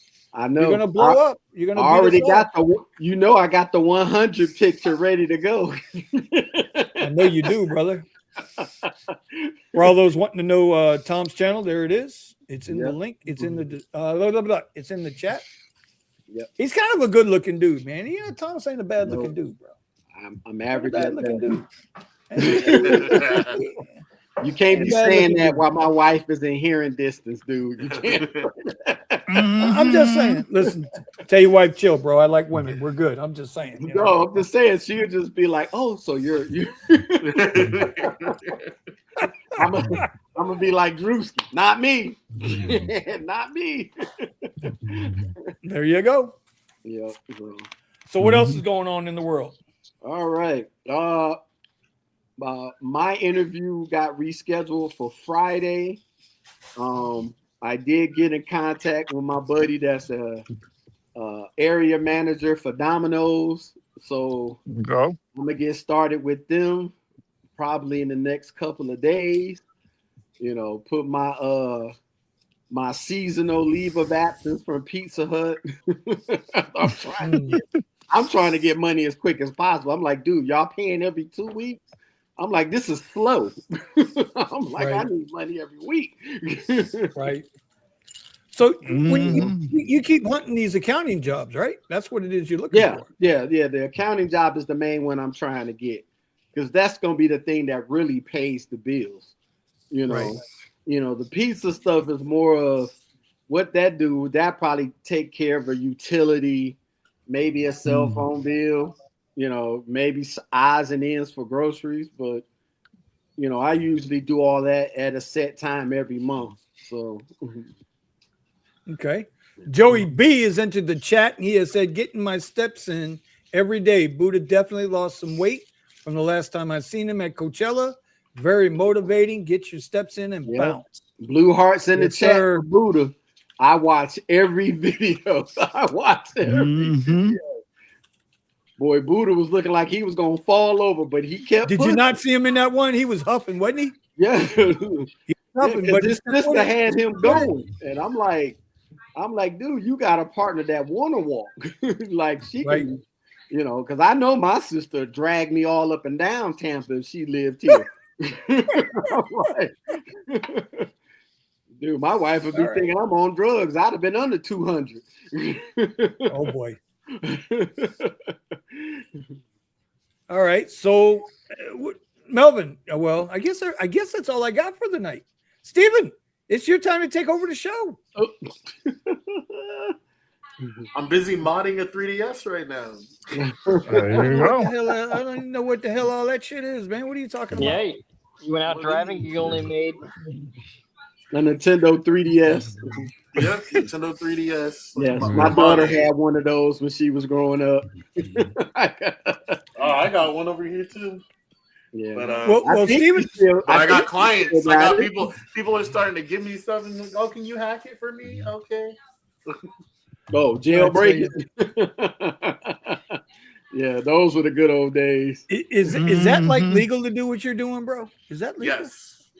So jailbreaking it's legal. What's not legal is downloading games and selling downloaded games.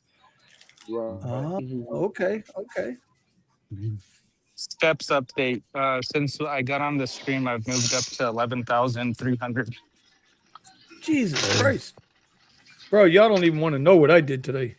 1,073. I'm telling you, I was lazy as shit today. I feel so inadequate right now. Jess, how many steps you get in? I gotta look at my watch. Hold on. Let me see what I got so far. Yeah. You know what we need to do? Yeah, my 10,000 steps was on Monday. We need to do a stream where we all get out and do the steps at the same time. Oh yeah. Just like how they do the gig wars. We can do it. We can definitely hook everything up. Yeah. And just go mobile, and we can all get our steps in. Take one day, just go get steps in. Yeah. Yeah, that'll be. I'm good for it tomorrow on Thursdays. 42.96. 42.96. Okay, all right, that's decent. That's decent. Yeah, today I'm at 61.66. I'm at 68.84 and counting. Nice. He's getting there. He's gonna get his 7,000 in. I'm gonna get my 7,000, bro. I'm not stopping until I get that 7,000.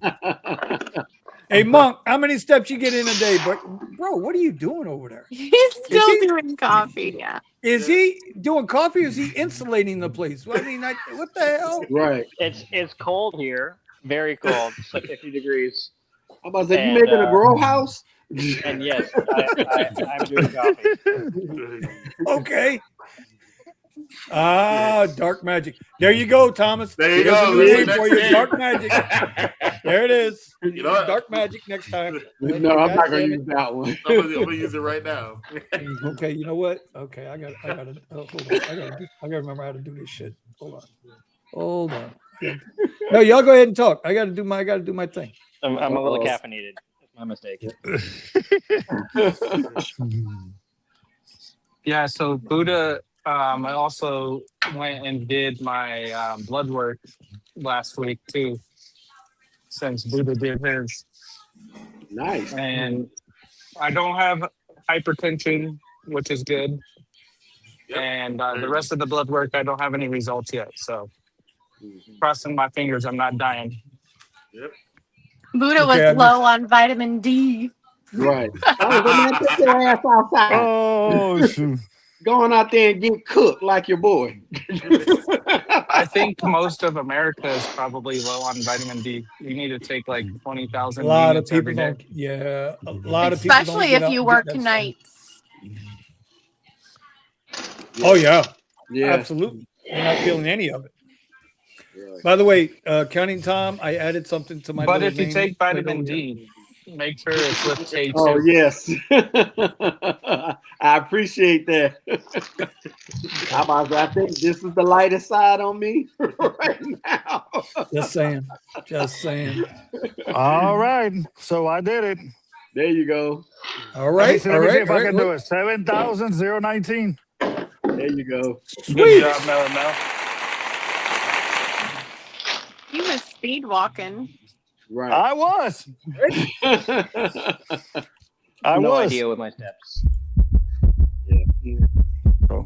Get a good heart rate up. Yeah. Monk, you don't wear like an Apple Watch or a smartwatch? I take it on and off too much. Yep, me too. I don't like taking it on and off. See, is it because of the band or is it because it gets in the way of what you're doing? I wear it when I drive as an extra key for the car, but when I'm at home, I usually take it off. See, I've been getting used to just keeping it on. I got a better band, and the band, they're like $7, but they're just it's almost like an elastic type band. Yeah, That's what I have. Comfortable. Elastic one. Yep, it is just so much more comfortable. It is. Oh, so you can take it on and off? I'm thinking about doing the opposite. I'm saying getting rid it's of all easier this. to take on and off because Yeah, just I stretches. hate having to do the latch every time. I'm like, forget this. Well, yeah, no, you just slide it on, slide it off. It's a done deal, and it doesn't. And if it's too tight, you can loosen it. If it's too loose, you can tighten it up, and you can get it dialed right into where you're comfortable. Yep. Yeah, I just wear it when I'm working with the car.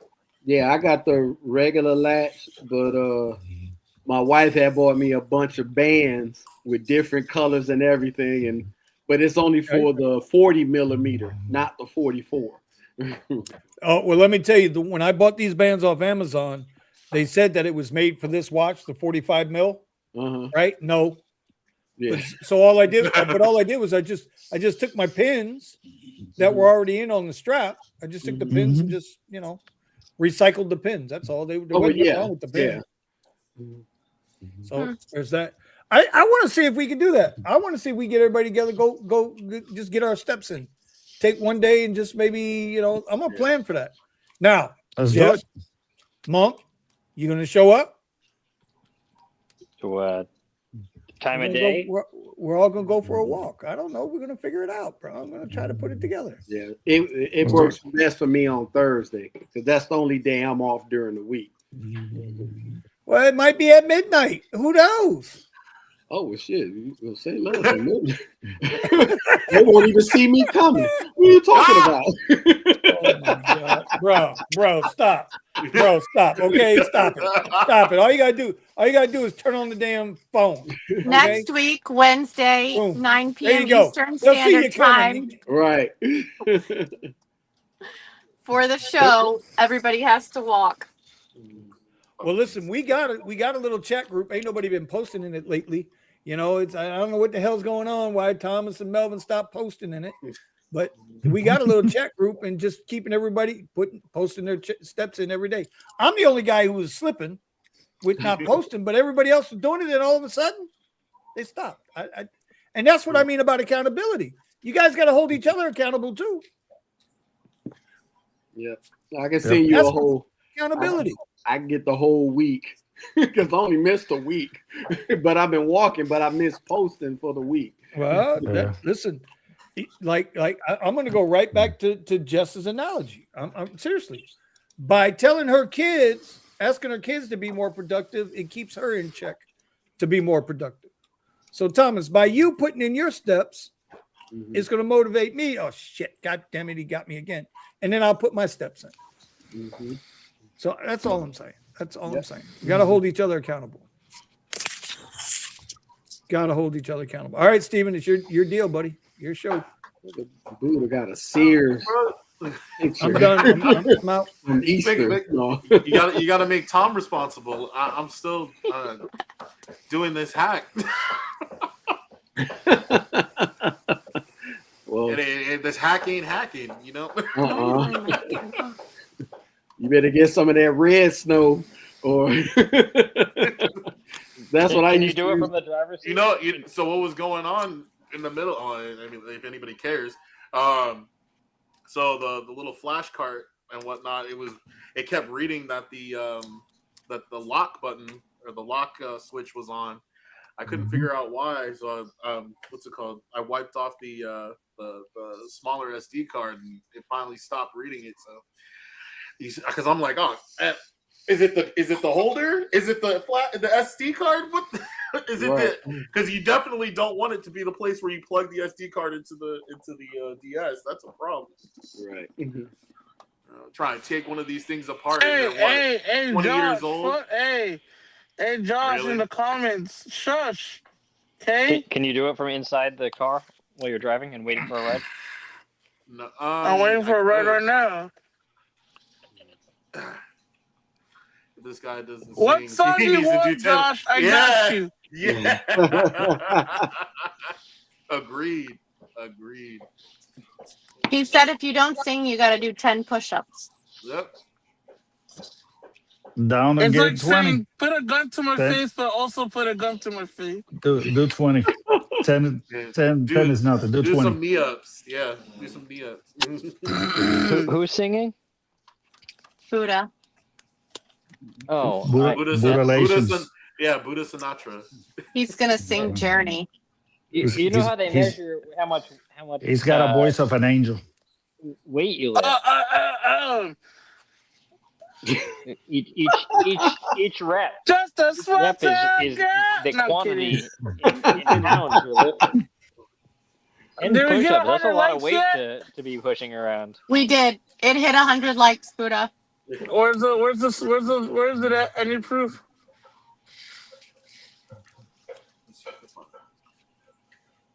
All right, let's test it out.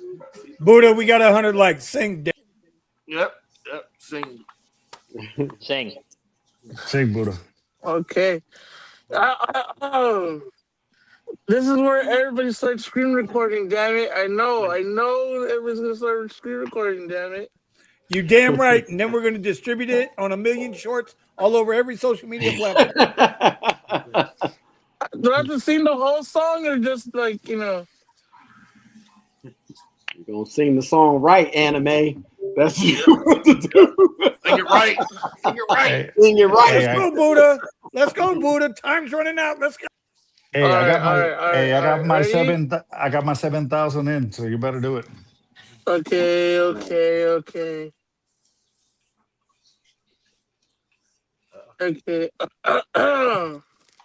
Hold on, let me listen to it. Let's see.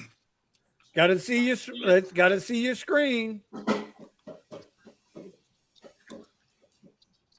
What's it called? Don't Stop Believing? Don't stop believing. Come on. Hold on to that feeling. Yes? No? Maybe so? What in the fuck am I doing with my life today? I don't know, but we're quickly losing viewers, bro. They're waiting. Right. Get on your game. Josh says this is going to be, you singing is going to be his first video on his YouTube channel. Yo, can you guys hear me or not? Yeah. No, we can hear you. Wait, hold on. Can you guys hear me now? Yeah. What is this, a Verizon commercial? Right.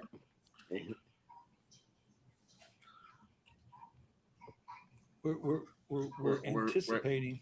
Yep. Buddha. Buddha. Buddha.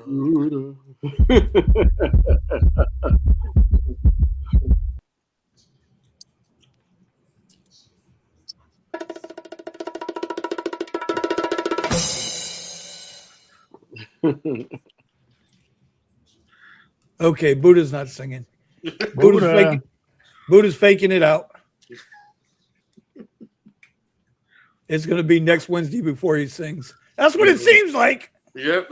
Next year. Anyway. Well, we tried. Yep, we tried, gang. We tried like hell. Did not work out. I'm going to put a poll up. I'm going to put another poll up in the in the thing, in the chat. Oh, wait, you guys can't hear me? No, we couldn't hear you, bro. What the fuck? Okay, you know what? Hold on. Somebody's lying to somebody here. Right. Somebody's lying to somebody here. We got a whole 25 people waiting on you, Buddha. Somebody is fibbing. All right, ready? Oh, here comes the copyright. Right. Never mind. Just a don't need the music. Don't need the girl living in the lonely world. She took the midnight train going anywhere. Just a city boy, born and raised in South Detroit. There you go. He took the midnight train going anywhere. There's Buddha. Get it, Buddha. And sing in a smoky room. And smell the wine and cheap perfume. For a smile, Almost they there. can share the night. And it goes on and on and on. Strangers waiting up and down the boulevard. The That boy's got the rhythm. shadows That boy's got the rhythm of a searching in the broken chainsaw. night. Mhm. Streetlights, She said people you got living y'all just to money's worth. find emotion. Got my money's worth. What am I I don't walking know. into? Okay, that's enough. Bro, Bro. hey, bro, give it up, guys. Give it up for him. Give it up. Give it up. You just lost Yeah. 100 subscribers. Right. Wait. There's more. There's more. Wait a minute. Ready? Don't stop Get the lighter. believing. Hold on. Wait, fuck, I fucked it up. Hold on to that feeling. Street lights. People. Okay, that's good. That's enough. That's enough. Before Oh, Buddha man, that starts was awesome. stripping and selling the butt Yeah, that was cheeks awesome. on Twitter, you know what I mean? Yeah. You did it. Promise think that's made, phenomenal. promise made, and promise kept. Promise kept, bro. Look at that. You're ready to vote for Trump now. I'm now getting signed to Columbia Records. No, I'm kidding. I don't know if you want to deal with the Colombians, bro. Well, he meant Columbia House Records. When Venezuela Records. All right, so I'm putting up a poll. I just put up a poll. Did you enjoy Buddha singing? Dang, y'all Yes or want no? to see Terry ever did to you? All right, Matt. Thank you, Matt. I appreciate the love. Oh, dang, what is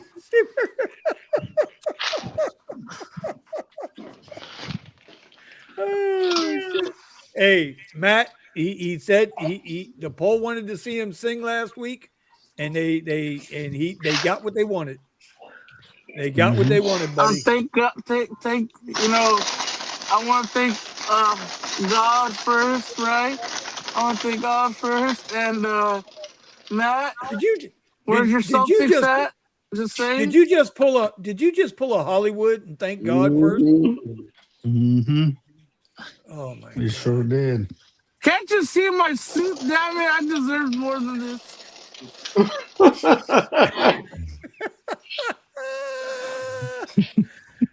Some will say it's photoshopped. Hey, Joey B said, "Damn, I felt like I was watching the season finale of Sopranos."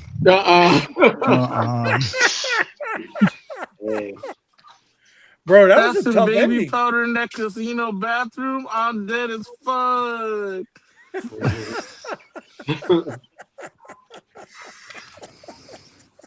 The things I do for content, damn it, because we're, as Vinny would say, content creators. Yeah, well, no, we just making videos, man. We're just making videos, bro. We're just making video. Buddha, and you listen. So far in the poll, we've got 6 votes, with 4 people saying yes, they enjoyed Buddha singing, and 2 people said no. Steven, why'd you vote my no, bro? haters? As Vinny said, suck it and give them dick or feed them dick. You know what I mean? You almost had it right. You're getting there. I'm gonna let you stay on a little bit. Oh no, there we go. We got no. Wait a minute. What the hell, man? People don't know if they want to vote yes or no. 7 votes, 71%. Okay. No, we're not doing it again. Damn it. No, we might have to make this a weekly thing, bro. Let's see. It was Journey tonight. Thomas. Yeah. You and I took Buddha down Old School Lane a couple weeks ago. Right? And we hit everything from the Commodores, the Marvin Gaye, right, to some Michael Jackson here and there. Michael Jackson, right? We hit him with some real soul. Right? Brass Monkey. That fucking monkey. Beastie Boys. So we got to hit him with, and he did a little Journey tonight, it's a little pop rock. Right. There wasn't no metal, a little pop rock. So what do you think for next week? Oh, he got to get some Michael McDonald. Who the The last time I heard McDonald's was at a drive-thru, damn it. No, bro. Listen. Amtrak says I didn't hear him sing and I still voted no. I want to hear the Bad Bunny. No. No. Nope. We ain't doing Bad Bunny here. Yeah. I had to put you in timeout for a second, Buddha. Wow. Oh, we ain't doing Bad Bunny, bro. You can do anybody but Bad Bunny. Right. Fine. Lynn says she wants an encore, Buddha. Yeah, Lynn want an encore because she. No, Lynn, no. Lynn's the type of person she wants more than what she paid for. Right. Hey, get And your you can go money the other in way too, bounce. Buddha, with You feel Selena. me?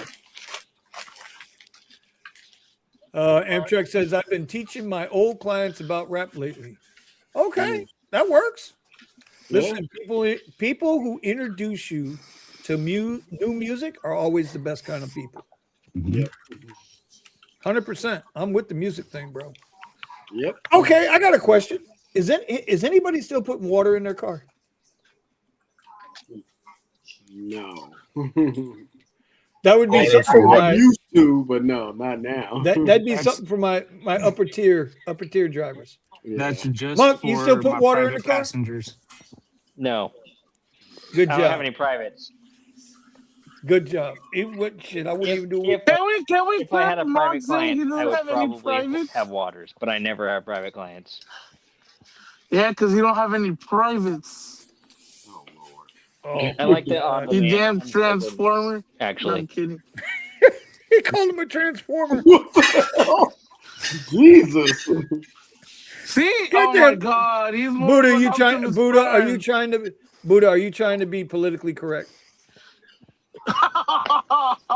He said he doesn't have privates. What do you want me to do, damn it? Buddha, we got 9 votes in, brother. Okay. We get in 7 there. have said yes.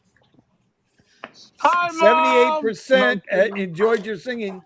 That means next week you got to do it again. Hey, what the? Oh no, what? you might be No. copyrighted. Oh yeah, no, we're gonna get smacked because he played the damn music for a minute. My bad. Oh god, Off the rails. I think we're drugging people. Oh, that was pretty cool. He sang though. That was pretty. Yeah. He said bro, he was gonna honestly, sing. we gotta do for the one time. Hey, we gotta do for the one time, gang. You feel me? One time for the one time. Well, what Antonio's talking about is the real deal. The cars that That's the go problem. boom. now it's funny, huh? Yo. Whoa. Just finished IC. Had my first altercation with a Instacart. Okay. I was just gonna ask, what the hell is IC? Yeah. Had my first It's ice without the E. Altercation. Wow. Yeah, you notice Lynn left off the E, right? Oh Lord.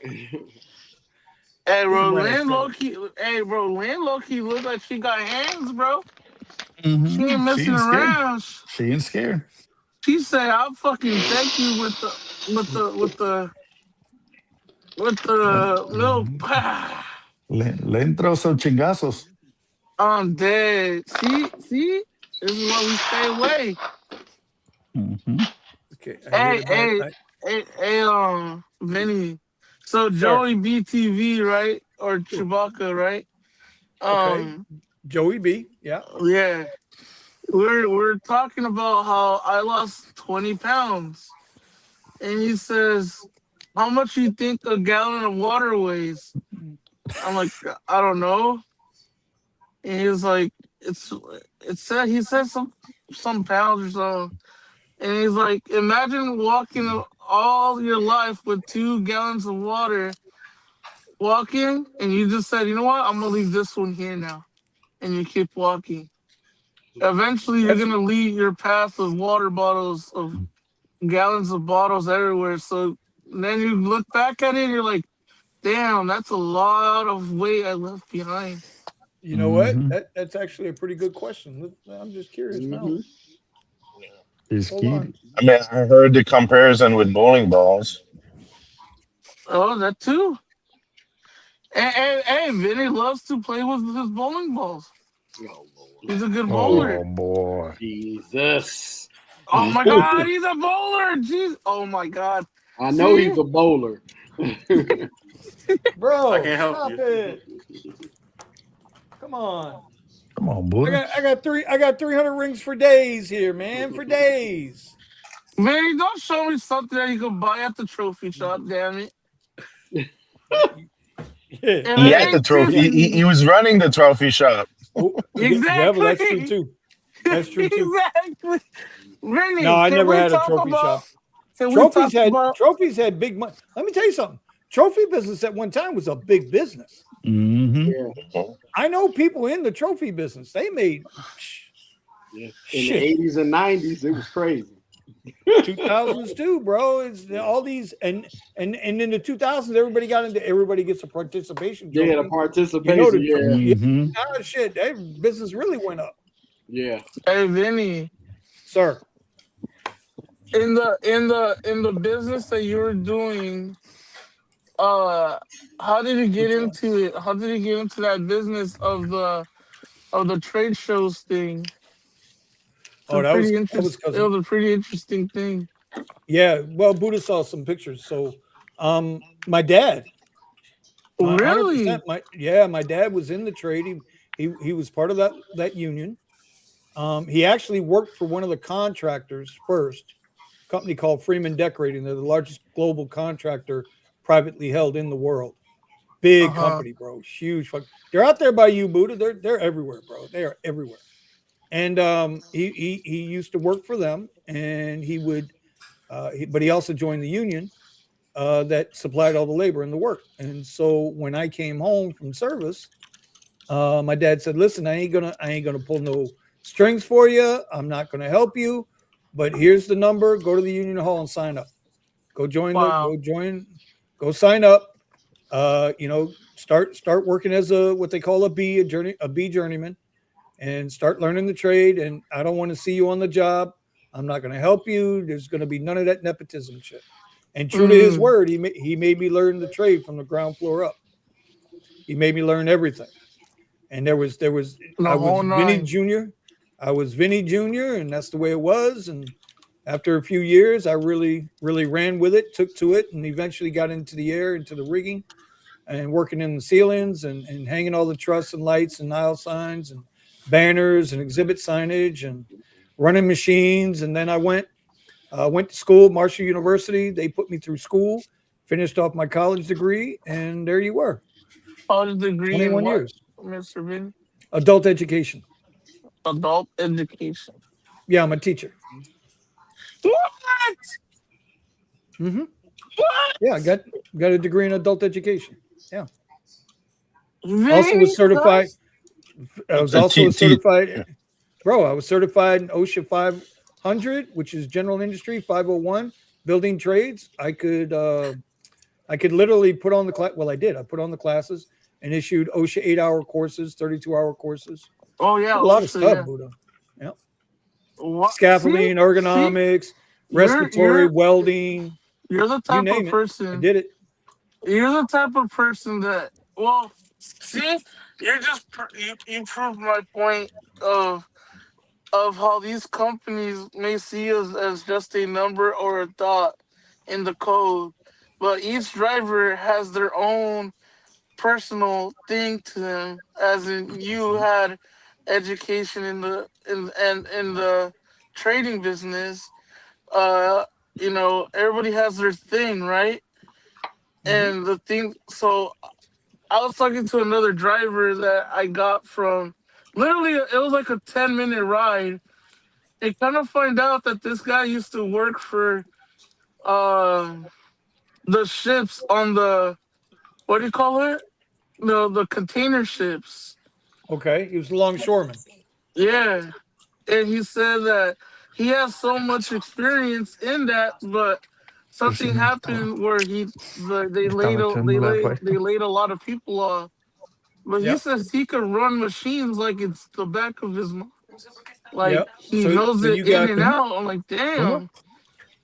yeah, well, you got forklifts, aerial lifts, you got the big crane lifts, you got all of those. But here, you see what Steven's doing? Y'all see what Steven's doing, right? Did I not tell you this was going to happen tonight, gang? I had mine Chad, do we on, kick him out, chat? I mean, we had tacos. I think it was yesterday. No, Monday. Yeah, he doesn't even realize I kicked him off stage. No, I know you can still see me. Yo, why does Monk look like he looks like a 90s lesbian? Where the hell you get that from? Right. I don't know what that is. You're lying. You know damn well what I'm talking about. But Buddha, there's a lot of people that have a lot of skills and a lot of trades that they could do or they done, and for whatever reason they got away from it. The thing I like through the 90s. I don't know what you're talking about. Oh god. Oh, there were plenty of Jane Fondas running around then. Like look at Monk. Monk. Not When like you today. talk to Monk on some real shit, he keeps it 100, right? And I told him, what did he do, Monk? And he said he also went to college for 2 years, got his thing, and he ended up just working with this pop in the coffee shop, knowing the ins and outs of it. And I'm like, dude, that's like kind of cool as fuck. Because you don't know people. You're like, man, I wonder how it is running a coffee shop. He did it. You know, it's pretty cool. It's pretty crazy. Like, you know. Yep, family open business. That's why you should never underestimate anybody. But at the same time, those jobs were good then. Those skills were good then. What do you know? But now you're in a different situation.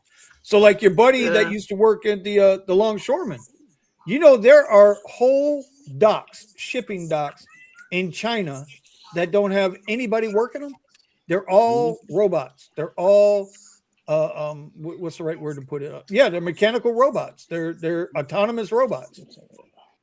And that's what's coming. That's what's coming. And that's why it's so important, I think, to move yourself forward but what do you do? That's the question.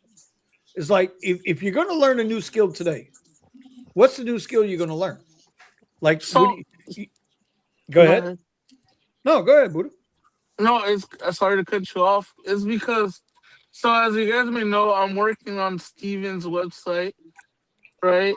And and then yes, it's not perfect now, but it will be perfect, right? And I talked to a bunch of coders and all this, like, dude, what do you think about AI taking over the coding game? And all they say was, look, in the coding business, if you're gonna be a full stack developer, you start off with the junior developer, then you go up the ranks. But remember, use AI as a tool to help you, not to do your job for you. It's there for a tool, right? And not a necessarily. It's like your right hand man instead of doing that type of thing. Because I love learning how to code, and I've been learning how to code recently a lot.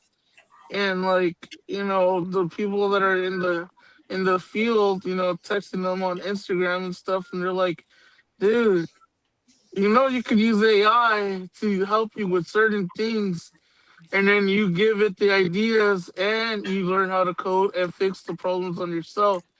Don't let it use everything, because AI can fuck up as well. And then you got to go back and fix all that problem, but you don't know anything. But see, you just hit on something there, and Pascal and I talk a lot about this, right? Because Pascal is like heavy into AI, bro. He's like heavy into AI. right? And and me, I'm still finding my way. I mean, I use a lot of Grok and I use a lot of Gemini, right? And I'm now a Google One, $20 a month, and now Grok's trying to get me to pay $30 a month. These bitches are crazy. But anyway, the point is, and this is what I did with those videos where I had Grok deciding what my rules of the day were going to be, where I was going to work, those types of videos. At the end of the day, bro, use AI as an assistant. It's an assistant. Tesla doesn't have full self-driving.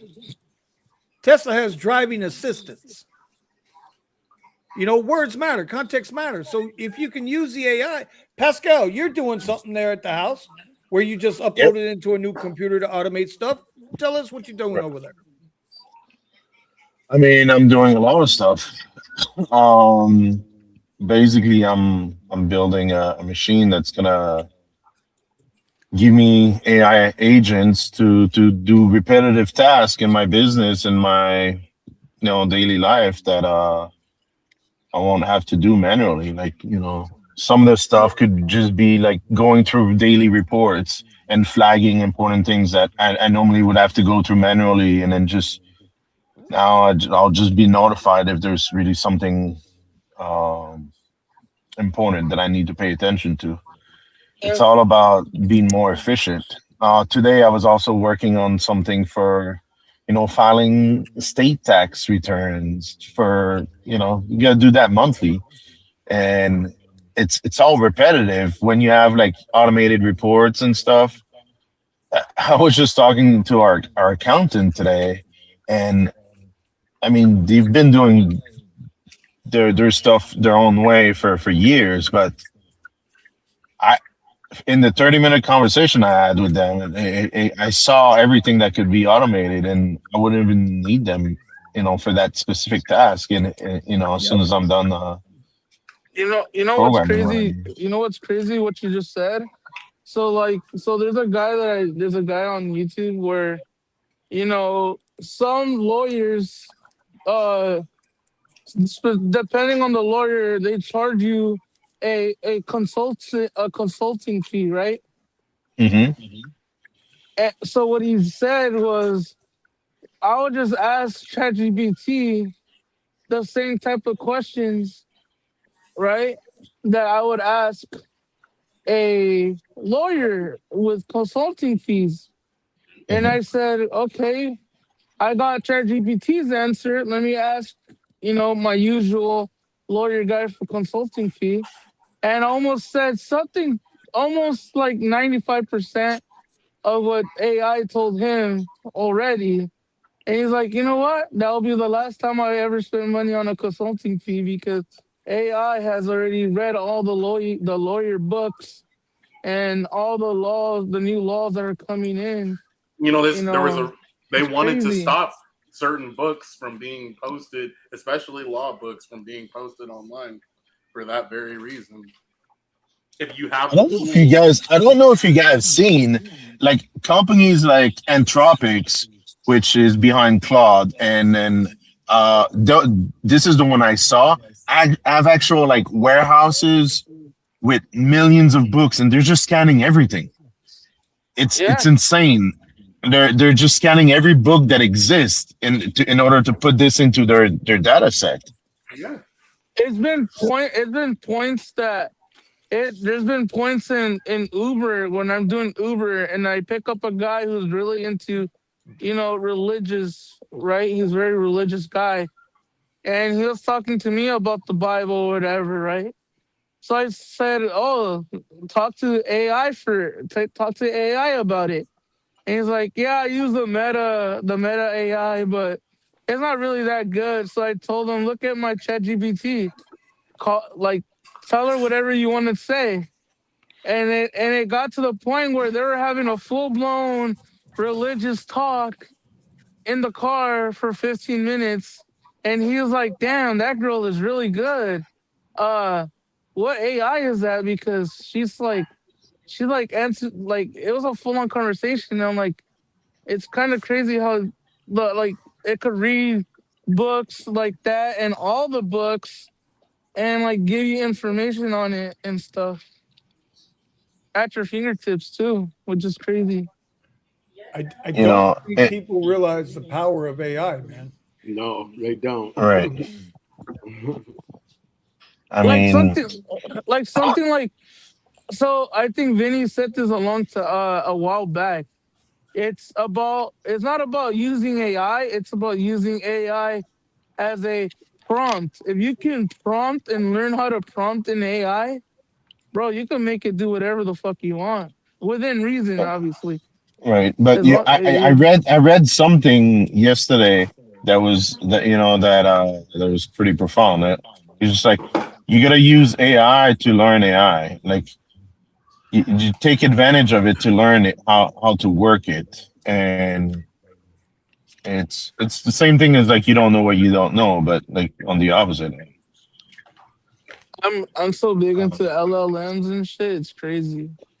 Listen, I have a iPad at home. It's a M4 Pro, iPad Pro M4, and I run locally an LLM, Gemini, LLM on it, and Apple's LLM on, like directly off of locally LLMs, Yeah, and it's crazy. It's crazy how this shit runs local AI on the iPad without me doing anything.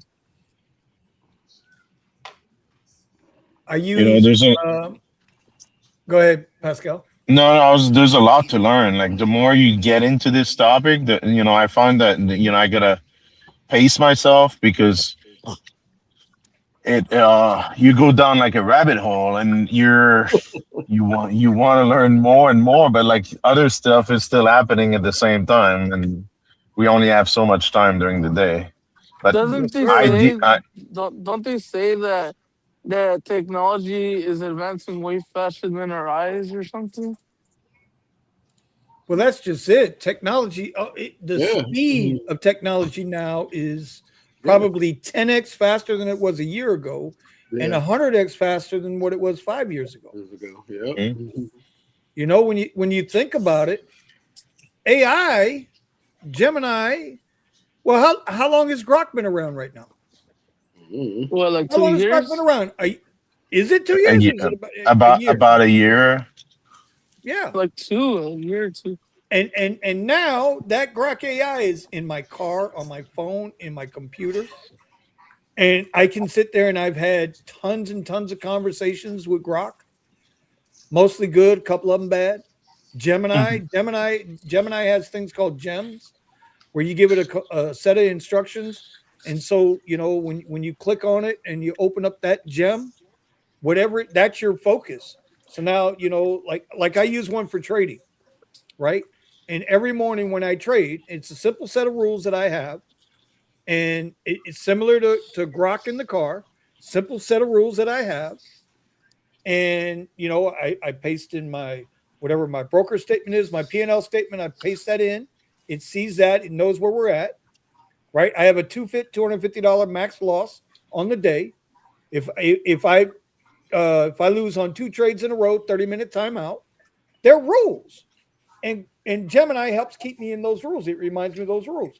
My momentum and flow trading strategy, which includes the 30-minute orb or the 15-minute orb to start the morning, the first 30 minutes, then we move into the flow part of the day, right?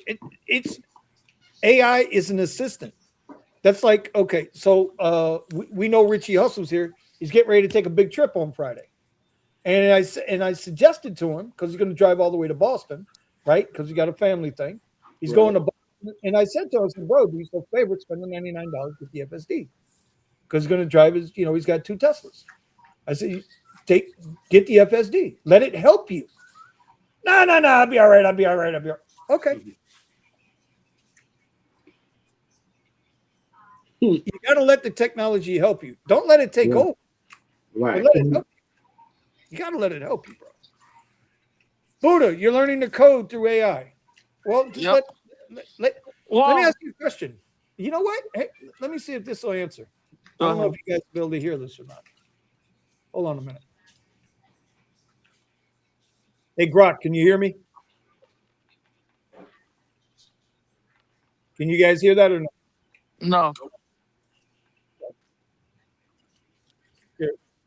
Let me do it this way. I'm going to ask Grok a simple question. This might cause some controversy here, bro. Hey, Grok, can you hear me? Yeah, loud and clear. What's up? All right, there you you guys go. can hear that now, Yeah, right? no. Okay. Yeah. Hey, Grok, I'm an Uber driver. I have 3 1099s that I need to do for my taxes. Can you do my taxes for me? Man, I wish I could. Just punch in your numbers and spit out a perfect return. But nah, I'm not a tax pro, and I can't file anything for you. What I can do is walk you through the basics, flag what you might miss, and tell you where to plug those 1099s so Uncle Sam doesn't come knocking. You got 3. Uber, probably DoorDash or Lyft too. First thing, add up all your mileage. Okay. So you can walk me through it all. I can download the forms, prepare the tax myself, and you can walk me through it though, correct? Yeah, absolutely. I can walk you through every step like I'm sitting shotgun while you fill it out. All right. And you have access to all the latest tax deductions and whatever else that I might need?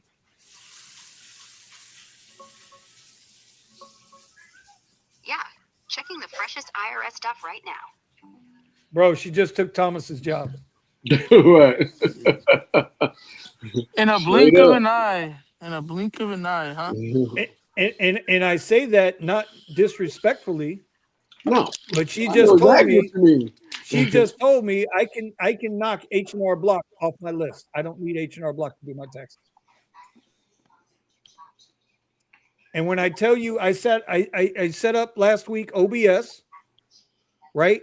On this computer. If you guys don't know what OBS is, it's a software for streaming on the computer. It's a free software that has a lot of little intricacies to it. If you don't set it up right, you're gonna be in trouble. Yep. Right? Grok, walk me through it. Bam, bam, bam, bam. We were done in an hour. In an hour, done, set. I ran a test stream on it, and it was pretty damn good. It was as accurate as it was going to get. There are things you could, Josh, when you go to set up your YouTube channel, use Gemini, use Grok. Gemini will spit out your banner. Tell Gemini what you want, and Gemini will spit it out. Right. It really will. It'll help you plan and plot. Use it. Grok in the car. If you have Grok on your phone, or if you got a Tesla, you got Grok in the car. Grok isn't going to help you make more money in the sense of tell you where the biggest ride's going to be. That's not what Grok does. But you know what Grok will do? It'll remind you of your best practices. If you're in Fort Lauderdale and you're going to work in Fort Lauderdale, the best place to work on a Friday, Saturday, or Sunday night in Fort Lauderdale is Las Olas Boulevard.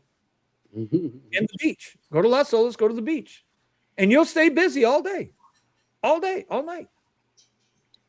And Grok will remind you, go to Las Olas. Don't go to the airport. Queue's too high. Yep. Oh, only 30 cars in the queue. Go to the airport. Grok, give me my rules for my rides tonight. We ain't taking no rides under $20 under no circumstances. Right. Exactly. Get my 5, get my 100 or 120, and I'm gone. I'm saying AI is nothing to be afraid of in the stages that we are right now, because it's not artificial intelligence. It's algorithmic interpretation. I depend on it to, and here's the other thing. Think about this. AI, Grok, Gemini, they have access to the entire internet. They have access to the entire history of mankind. Think about that. You want to learn about the lost city of Atlantis? No problem. It's not a problem. Me and Steven and Scott were talking about religion and stuff, and whatever was Steven was talking about, I was searching it on Gemini, and Gemini was like as a reference, and then it gives me like the backstory of it, because we were talking about it was crazy because there was this guy saying that something about some politics stuff, and he's like, oh, but you're wearing mixed fabric, right? that's also punishable, and you won't go to heaven. So I told that to Steven, like, what the heck does this mean? And he's like, well, let's look at the context. Let's go into that. And then I searched it on Gemini, and it gave me the context where only people that are priests can have mixed cotton or mixed fabrics, because if you're a normal person with mixed fabric, that means that you're impersonating a like a police officer or a priest when you're not. I'm like, what? Right. I didn't know that, Like, well look, it's look crazy. at this. Look at this. So these are my last 4 or 5 conversations with Grok today. DoorDash earnings miss.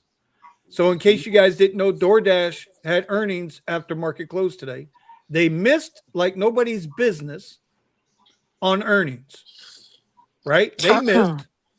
The stock tanked, and then all of a sudden it rebounded and actually closed a lot higher, up like $11 or something from the close, right? So about a $25, $30 swing. And so the question to Grok was, well, if DoorDash, if their earnings suck, why did they bounce so high? And she says, well, the earnings outlook for the next quarter. I'm like, whoa, wait a minute. The earnings outlook for quarter one was negative. Grok dug a little deeper, and we understand it's just manipulation. It's going to sell off like a motherfucker. Here, Harbor Island Club location. Right? Here's Harbor Club. Last rider, older guy, said he's never fished in the Bahamas. So he was like, man, I had heard about this place called the Harbor Island Club. And it's in north of Lutra Island.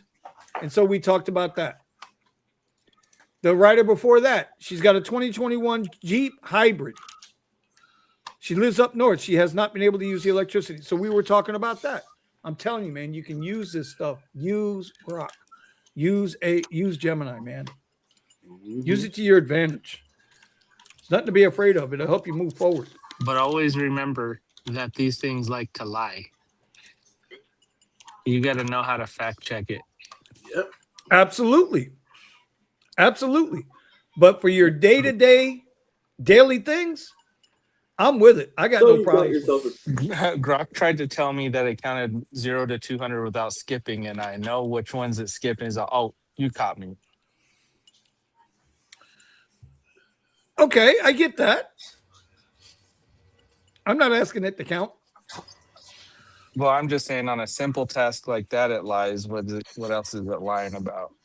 Well, that's a whole nother ballgame. I don't think it lies. I think it's just it's hallucination, and what AI does is it's really good at guessing.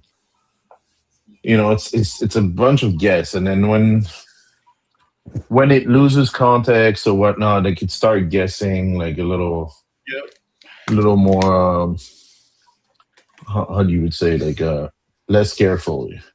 Damn, $61 an hour rate. Fuck. So take it. That sounds like what my nephew has working in the oil refineries. That's really good money right there, bro. Dude, he out somewhere in Arizona getting 70 an hour and 250 a day per diem. I'm like, dude, you've made more money than any of us growing up. Like, what are you talking about? Hey, Grok, repeat that again. Sure. Watch me go. 1, 2, 3, 198, 199, 200. Nailed it. Want me to do it backwards next? Wow. Nailed it. Actually, it didn't start at 0, so it doesn't count. Oh, God. Here we go with the zeros. Oh, God. Anyway, I listen. I think AI has a place. I think the more you work with it, the more you understand it. The more you understand it, the more you can use it to your advantage. All the blacksmiths didn't realize blacksmiths were so afraid that the Model T was going to take over. They didn't realize they could trade in the horseshoes for tire rims, or for radiators, or for body panels. I understand what Tony's saying, and a lot of people, you got to be able to roll with those punches. I just know that I was taught don't believe everything you read, and that's what AI does is reads a lot. I don't disagree with that. But you know what? I had a really good conversation. This will piss everybody off. I had a good conversation today with Grok about religion. What? You had a good conversation? I had a good conversation with Grok about religion today. And Grok and I actually agree on religion. So if you know me, I'll repeat that conversation off the air. I won't do it on the air because then I have people hunting on me, and trust me, you don't want to do that. I got 26 on me at all times. I don't want to get popped in the head. But let's just put it this way: it started with the Templar Knights. Does anybody here know what the Templar Knights stood for? The 3 Fs. Do you know what the 3 Fs are? Yeah, no, what? Not. Templar Knights and the 3 Fs. No. Templar Knights stood for the 3 Fs: for faith, for fighting, and for finance. Oh, we went down the road today, buddy. I went down a little rabbit hole with Don't you mean fraternity and fortitude? No.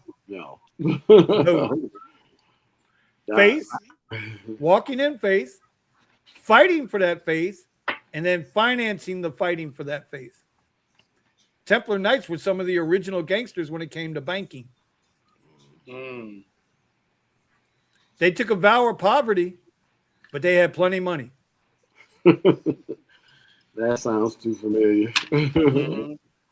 Then I had that because Richie Hustles and I gets into it. I call Catholics being a fake religion. Because Catholicism was not born until after Christ was crucified. Yeah. And I have my feelings on that. So I don't knock anybody for whatever they believe. I don't. I'm just saying for me, you know, I try to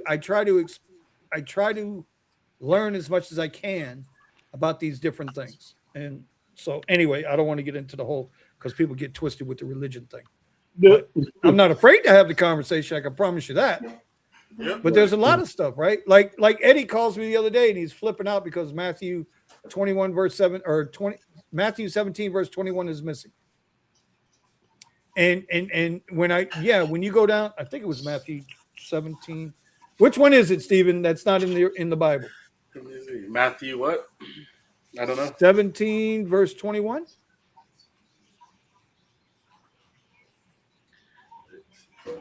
$20 is there and 22 is there, but 21 was removed in certain Bibles, not all Bibles. Oh, it's removed in my. Wait, am I still looking at the King James? I was talking to somebody about the King James. Well, here's the thing. Yep, it's missing. It was never in the original text. It was never in the original text of the Bible. It was added in many centuries later. And scholars believe that they added it in because it fit the narrative at the time. So they took it back out again. Yeah. The witnesses removed it too.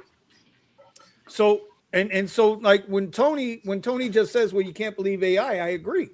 But there's a lot of shit you can't believe. We should be constantly fact checking everything. Yeah. Even the scriptures say to do that. Yep. Anyway, I know we just went down a serious rabbit hole there. Yeah. Is that the return of 2020 and the COVID? Say again? And the first Trump administration with all the fact checking? Is that what you're trying to go about? Oh, the immediate fact checking after every statement. I mean, when it comes to historical context, I tried to understand it. However that is. You can be a troll all you want right now. I don't care about your troll. Listen, all I'm going to say is the Democrats elected Joe Biden, who used the N-word in Congress in 1971. So it really don't make a fuck to me what anybody thinks. Y'all elected Joe Biden, the biggest racist ever elected to the White House. Ever. Signed the 88 crack laws. Ever. Right? Gave the eulogy at the Cyclops KKK Grand Wizard, whatever the fuck they are. Okay? I don't want to hear it. I don't want to hear it. Is that a unanimous opinion that is the biggest racist ever? Say again? From the panel here, is that a unanimous decision that Joe Biden was the biggest racist ever? No, I just remember who he was before unanimous. he was president. I don't care. You know, as far as I'm concerned, he was the biggest racist ever to hit the White House. That's how I feel, based on what I've learned. That's not to say that there haven't been racists before that, because if you really want to go back to the president that signed in the Civil Rights Act of 1968, was it 1964? 1964? Yeah, that was 64. Yeah, that was Lyndon B. Johnson. 68. Everybody seems to forget what Lyndon B. Johnson said. He said, by signing this act, I'll have them voting for us for the next 50 years. Yeah. And he used the N-word. and nobody ever wants to. But it's out there on the internet for you to see. Right. This is fact. Democrat. This is fact. Yep. This is not me being a Trump fan. Right now, I can't stand Trump. Fuck Trump right now. Because he's not doing what he's supposed to be doing either. But at the same time, Trump ain't a racist. Right. So no matter how much they want to try to twist it and mold it and feed it and this, that, and the other, he's not a racist. He's a capitalist. He's trying to make his money. I mean, shit. Wouldn't you? So anyway, we can go into private with that. We're going to end the stream right now. Yep. We're down to 6 people. Hey, what Joe Biden said when he was signing the crack laws in '88? Sometimes I say some dumb things, and I'm pretty sure I'll say dumb things again. Not only that, he said, I don't want my kids going to a racial jungle. Right. When he was talking about the schools. Yeah, I don't want my kids in a racial jungle. Yeah, get the fuck out of here. Joe Biden was a fucking racist. Yes. Fucking kidding me. He said a lot of wild shit.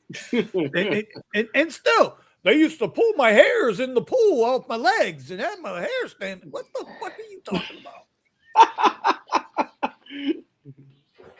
Oh my God. All right, it's 11:28. Was it Joe Biden was it? 2020 was like the first version of AI. Yep. You ain't what are you talking about? Bad, dude. So bad. So bad. And all they have done since then, since 2015, when he came down them damn stairs, is just absolutely ripped this nation apart. Just ripped it apart. And I get so mad on Twitter. I try to stay off Twitter. And Buddha's best friend even came at me today on one of my tweets. You know, Minivan Todd, whatever the fuck his name is, that faggot. You know, when he comes in there, is like, oh, I love seeing MAGA people get beat up, bro. You wouldn't say that in front of me. I promise you. I promise you. It's not about MAGA, bro. It's about being an American. But whatever. Whatever. Definitely went off the rail. Well, sometimes you got to be honest about shit though. Yeah. And when I'm wrong, I admit I'm wrong. And teach me. If I'm wrong, teach me. Mm-hmm. Right. Don't berate me. Mm-hmm. Have a discussion. Let's talk about it. Yeah. Don't be a dick. Mm-hmm. And teach me. I'm willing to learn. Right. But I ain't stupid either. Mm-hmm. No, being able to reason with somebody is an important thing, and being able to look at facts without trying to say, "Well, my truth is." Well, that's and that's kind of like where I come down on religion a little bit, because every religion always comes down to one thing. Every religion, I don't care what it is. My God is the best God of all gods. When God is God, well, somebody's right. Right. Everybody's right. That's not true. Well, no. If my God is the best God and there's only one God, then everybody who has a faith in God I would say I would say, can you say that same thing to Pharaoh?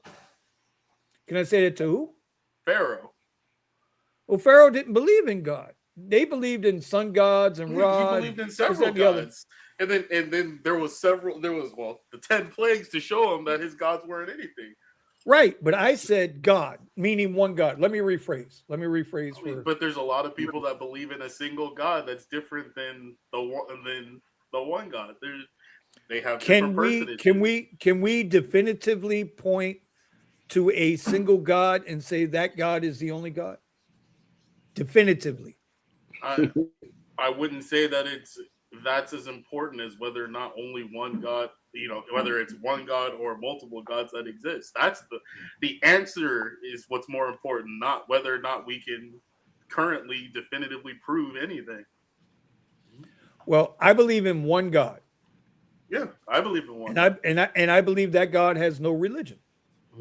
I disagree with that 100%. See? Yeah. I disagree with that 100%. And then the question, because then what was if there is one God and he had people, why would he wanted to keep those people separate? What was the purpose in that?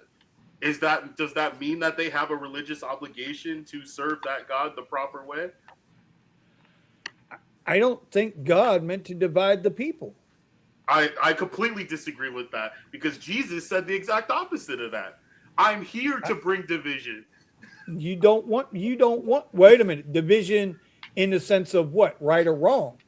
No. Good and evil. No, he was there to bring division between those individuals that were teaching the law and they were teaching the law incorrectly. See, again, and this is where I have an issue with not only religion, but I have an issue with, God, I hate to do this to you, buddy. You said seeking you shall find. Exactly. But bro, Jesus was a man. 100%. Jesus was a man. Well, we didn't get to finish our conversation before. I'm not talking about on here, where I was going to explain his existence before he was that man. Based on what you've read. Which you've read too. Wait. Based on what you've been taught. Based off of scripture. Based on what you've read and what you've been taught. So don't get mad. That's not you take mad. it. Don't get mad. No, I'm saying it. So either you believe the words in the Bible or you don't. I believe in God. I have a blind faith. I completely understand. Wait. Let me finish. I have a blind faith and profound faith. As Grok. Stop. I did ask Grok. I'm telling you, and Grok agreed with me earlier. Grok called No. I was reading the comment. I understand that. No, I see that down there. I see Antonio. I like Antonio. We're actually on the same team today, right?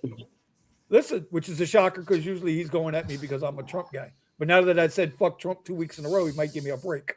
Anyway, when Grok and I was talking about the Templar Knights, eventually Grok and I got to the same conclusion, that religion is a grift. Religion is a grift, in my opinion. Yeah. Not in anybody's opinion. I don't care about that. That's not what I'm saying. I don't discount what you believe, Stephen, I don't think the Templar Knights or are Thomas, or Monk, significant for or Tony. Most religions, especially the modern day religions or the modern day versions of religions, are a grift. Yeah.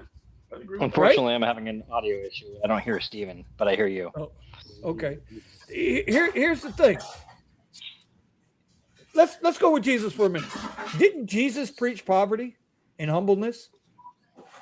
I wouldn't say he preached poverty, but humbleness. What did he preach? Humbleness, yes. Love of neighbor, yes. Okay. Love of God above all else. Why are we paying the preacher and the pastor, $10,000 a month to sit up there in front of the church and preach to people? I don't know why people choose. Why do people have to tie 10%, 15, 20% of their earnings every month to the church? I mean, well, I'd stick with one question at a time and actually. Let's see. Yeah, and then I would actually flesh it out. So if you want to talk about the tithe, what was the tithe originally for? What was it for? Originally, it was for maintaining the temple and maintaining the pure worship of God. What temple? Who imposed the tithe? God's temple. When did Jesus Christ ever preach in a temple? He literally walked into a synagogue and was talking to the aldermen in that synagogue. Talking to somebody and preaching the word of God is two different things. Well, when he corrected them on their understanding of the scriptures, I think that where the scripture literally says where the scripture literally says where one or two individuals are speaking about me, there my presence will be. Did Jesus favor the temple and the church, or did he favor the closet and for you to have the conversation and prayer unto God by yourself? I don't even understand what Christ used to say. Christ said somewhere in them scriptures. Now, don't make me go find it because I will. Yeah, I want you to find it. Go into a closet unto yourself and pray with God. Pray to God. I'm not Church is for fellowship. Yes, okay, well, that is a key. That is definitely a key aspect of worship. You're supposed to have fellowship. Yeah. So when I personally say that I think all religions are a cult, or not a cult, I accepted that. A grift. When I say it's a grift, I mean that you don't need religion to get to God. Yeah, I disagree with that. More people have died in the name of religion. In the name of religion, I agree. In the name of religion, more than any other extension level event that's ever happened on the face of this planet. Right. Does that matter? Yes, because God didn't preach violence. But you think, well, one, there's instances of violence throughout the scriptures, for one, and two, there's instances of violence in every book of religion. Right. Exactly. So I'm saying you saying that, I mean, violence is part of the human condition. So say that again. Violence is part of the human condition. Thank you. Perfect. It's got nothing to do with God. It's got nothing to do with God. Oh, so sovereignty has nothing to do with God. Right to rule has nothing to do with God. To do what? Right to rule has nothing to do with God. No. Kingdoms have nothing to do with God, even though we talk about the spiritual kingdom and the earthly kingdom multiple times throughout the scriptures. It has nothing to do with God. See, again, my brother, with all due respect, you're referring to rules. You're referring to rules and stories that were written by man. Oh, okay. See, that's where I disagree, and you can't really have it's an argument on faith. So if you don't believe that the scriptures are the word of God, then it doesn't matter what we discuss, because it's always going to be, well, a man wrote that. Well, yeah, and I can respect that. and so this is why all my it's a choice. My military days, exactly, it's a choice. And I've always said I respect everybody's right to their religion and their thought and their faith, right? As long as it doesn't impose anything I disagree with on me. Exactly. That is the ultimate freedom of God. 100%. God is for me to have my opinion, my freedom to be and exist, as long as I'm not hurting anybody else. Right? Because I got no love for Muslims right now. They're trying to get rid of dogs in New York City and all this other bullshit. Right? That's another fake ass religion, pedophile religion. That's how I feel about it. But I can say the same thing about Catholic priests. Right? So it's not like I'm attacking one religion and not going at another. Yes, multiple religions have had individuals that have taken advantage of people, or groups of individuals that have taken advantage of people in the name of religion, in the name of whatever powerful position that they were in. I agree, 100%. So Tony Antonio says faith, strong belief in the doctrines of a religion based on spiritual conviction. Right. How many people read the doctrines of a religion, but they have no spiritual conviction? Too many we can count. Right? Yeah.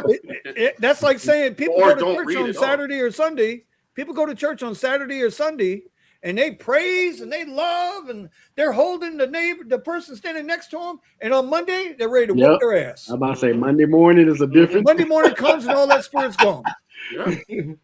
That's not walking in faith. That's like going to confession, right? Catholics go to confession.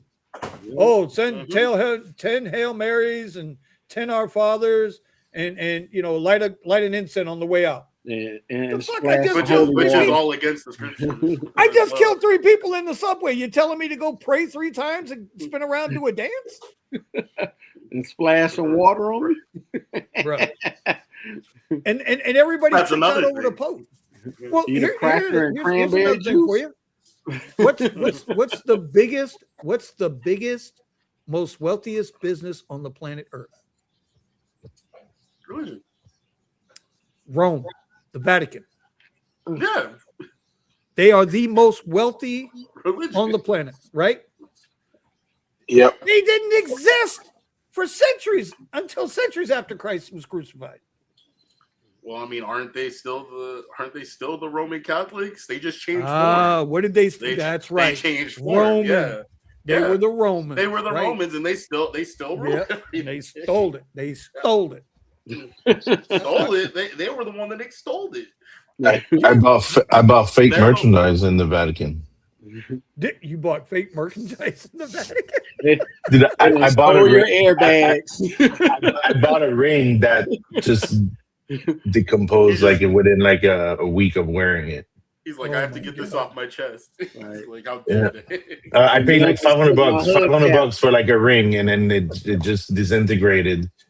And see, Yeah. and At least your to finger didn't Stephen, disintegrate. to you, I'll say this: out of all of it, all of it, Mhm. whether it's the Quran, the Torah, whether it's the Bible, out of all of it, Mhm. the biggest fight I have with myself is Jesus. Right. We were supposed to have a conversation about him, right? But it's so hard because I can sit and I can talk with people, and I've talked with a lot of people about Jesus. Mm-hmm. And it's for me, it's such an internal fight. I understand. Because if on one hand, well, first of all, we're dealing with 2 completely sets of books, right? 2 testaments. Yes. And in a lot of the testaments, the scriptures, they contradict each other. God, in the Old Testament, it was fight, fight, fight. In the New Testament, it's love, love, love. But I'm gonna let you. No, I want to let you finish before. No, I'm just expressing in the most simple of terms. Right. Right. And why is it that all of a sudden, when Jesus came, now we wanted to be a loving God? When in the Old Testament, he flooded the earth. He burned up Sodom and Gomorrah. God killed people. He brought the plagues. He did everything he was supposed to do. Yes, he did. So he was violent in that nature on his own. Yes. But then when Jesus comes, now we're turning the other cheek. Oh well, that's partially true. Yes, because because you have to expand on it. Because there's context in why it had to be one way at that point, because you have to understand throughout the Hebrew scriptures, he had an earthly representation of his kingdom. If we're going based off of the Bible, right? We'll go with it for now. Yeah. So I mean, if we're talking about where Jesus comes in that Jesus came in and replaced all the earthly representation of God's kingdom. So no more Judah, no more Holy Land, no more the veil that was inside the holy of the most holy, right? That's inside the temple. What's it called? All of that was to represent and keep God's people separate from the rest of the nations. But the people that were part of God's hold on. Let's start there. Uh-huh. Why was he trying to keep the people separate? They were supposed to be a clean people unto him. Again, Jesus was about love. Yes. And embracing. Yes. Right? So if we looked at it that way, Democrats would hate the fuck out of Jesus right now. I mean, I can't. But don't they? Don't they already? The thing yeah, is, kind of. It's not like you couldn't choose to be one of God's people. Like you could. They had the Gentiles, right? So yeah, the individuals. That's the Hebrews. Yes. Right. The Hebrews had separated people. Well, the individuals. Why would God want to separate the people if we're all God's people? Well, So to say, that, go that's ahead. not I'm necessarily true, because you have to, for example, you have to look at for example, look at Egypt. Not just the Israelites were the ones that left when the Israelites left with Moses. It was a bunch of the Egyptians that didn't want to be under that rule as well, and they were allowed to be with God's people, but they had to make that promise and conversion. But the first generations were considered separate. So this is and this is where, this is where shit don't make sense to me. This is why I can't get into it, because if we're all created in his image, yes, and we're all God's people, then there should be no separation. But you have to understand, back in those times, and a prime example was Cain. After Cain did what he did, he left and had his own tribe of people too. Okay. So but he was still God's people, just because he wasn't in God's good graces. No, he was cut off. There's individuals that were cut off and were permanently cut off. You're missing my point. I think you're missing my point. I could be wrong. I understand people being banished, outcast for not living the godly life. Right. Okay, I get that. But at the end of the day, they're still God's people. Even the devil was God's people. That's the key factor there. I say that because I'm speaking in a past tense, but that's even now, the devil is still God's people. No, he's not. Then God is not then God cannot be the Almighty. I don't know what you mean. Everything emulates, everything stems out from God. Yes. Fair? Okay. Everything is created by God. Yes. So they're all God's people. Literally speaking. One of the main things like that separated people in the first place started in Genesis, started with Adam and Eve. Them making the decision to sin against God in the first place separated them from God. Right. And then you had Cain and Abel. Now, Abel was accepted by God, was chosen by God because he was giving the first fruits of his flocks, right? Whereas Cain was not giving the first fruit, and not only that, harbored resentment for his brother. Mm-hmm. And he harbored resentment because he was doing the wrong thing in the first place, and then he started letting that line of thinking keep rolling in his head, so much so that God comes to him and says, all you have to do is turn to doing good. That the point at which he was no longer one of God's people is when he acted on that mindset. So I guess maybe I need to look at it and word it differently than how you word it. Meaning, when you say he's not part of God's people, I have to look at that and say, well, he's not in God's favor. And not only that, he's cut off.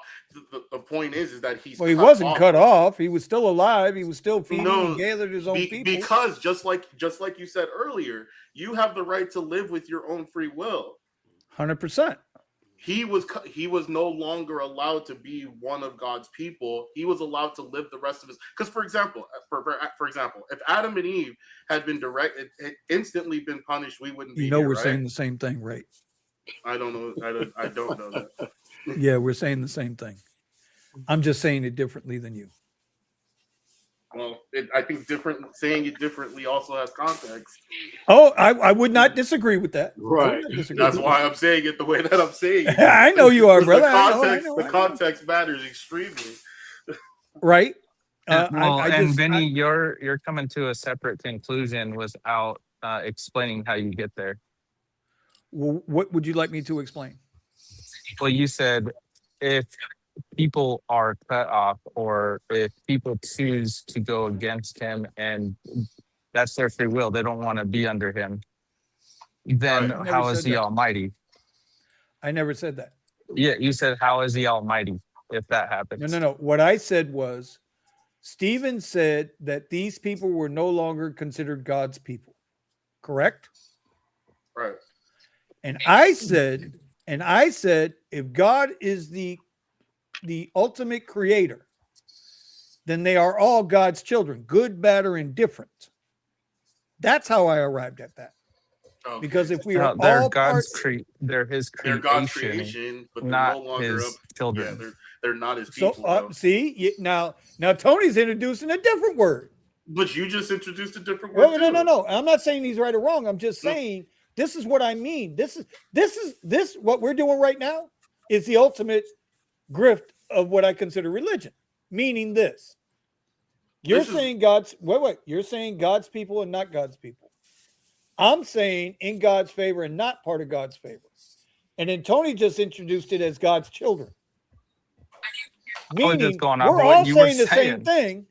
We're all saying the same thing. We're just saying it differently. No, because you're not going off of free will, Vinny. You're not going off of free will. I'm not. You're saying you going off of free will. Yeah, you're saying you want free will, but then when people exercise their free will, then you're saying that God's not the ultimate creator or almighty or whatever your description is. No. Them words never came out my mouth, sir. I never said God wasn't. I maintain God is. Or you're asking how? How is it true? No, I was questioning Stephen's statements. That's all I was saying, because Stephen is saying that these are not God's people. restate what your understanding of what Stephen said is, please. Okay, we'll do it again. Stephen said that there are God's people and then there are people that are not God's people. Using the Cain and Abel, right? Talking about Cain and Abel. Is that correct? Right, and they're cut off. I'm saying it's not whether they're God's people or not. It's whether they're in God's favor or not. You see the difference? But ultimately, they are all God's people, meaning they are all God's creation. Maybe that's the way I should say it instead of saying God's people. Maybe I say it God's creation. Yes, they are God's creation. Does that make it better? I can agree with that. I can agree with that. Okay, well, listen, I'm willing to, I get along with everybody. I don't want no problem, bro. The only point of contention that I have there is that, it seems like you're saying it in the sense that if they were to change their behavior or change the way that they were, that they have a pathway back to God, and they don't. According to Jesus, they do. That's not true. Because would you say the same thing about Satan? Because he doesn't. And the scriptures actually do say that there are sins that are irredeemable. Right. There's seven deadly sins, right? No, not the seven deadly sins. There are sins that are specifically irredeemable. One what are they? Sinning against the spirit. So if you sin against the spirit, which Satan's definitely done by going against the will of God, and then Adam and Eve did the same thing. They rejected God's kingdom, his right to rule over them. When they went and ate the fruit after God clearly told them that they would die from eating that fruit, they rejected his right to rule. See, now you take me down a whole nother which is a whole different now you take me down a whole nother rabbit hole. This is a whole nother rabbit hole. That's fair. Right. Is it okay, we can stick to the bro. I love bouncing, bro. I love it all. Trust me, I love it all. When we talk about Adam and Eve. Mm-hmm. So when we go back to the beginning of Adam and Eve, well, Adam and Eve weren't the first people on earth. Yeah, I don't believe that. How far back does the Bible go? How many years back are we talking for Adam and Eve? Bible is pretty specific, and it gives us significant clues on timelines. Mm-hmm. Right? Yes. So how far back are we going for Adam and Eve? I don't remember how many, but it's like, what? It's about 4,000 years? 6? Okay, yeah, because I was going to say 5. Okay, 6. They have found human remains in New Mexico 23,000 years old. So when I look at, and I'm not questioning your belief in when Adam and Eve and human, I'm not doing that. Mm-hmm. I swear I'm not doing that. But I do consider it, I look at it as either the age of consciousness or the age of religious awareness, spiritual awareness. That's how I kind of always looked at it. Right? Because prior to Adam and Eve, man, or whatever, Neanderthal, whatever you want to call them, right? Man didn't have that spiritual awareness. I don't think, or maybe they didn't have the knowledgeable. I can't really say that either. See, now I got to question myself on that. But Adam and Eve, based on timeline, there's no way Adam and Eve could be the first humans on the planet based on timeline. So then that becomes now religion / faith versus science. And I go ahead, Tony. How do you reconcile that? Well, this is why your criticism of different paths of Christianity can cause problems, because there's nowhere where it actually says that you have to believe that Genesis is literal or that it is allegorical. Like, it's up in there, it's not determined. But certain people interpret it as literal, certain people interpret it as allegorical. So okay. I just do know that the Bible does not contradict science. Yeah, I believe that. So if 6,000 years ago, I also believe Genesis as literal.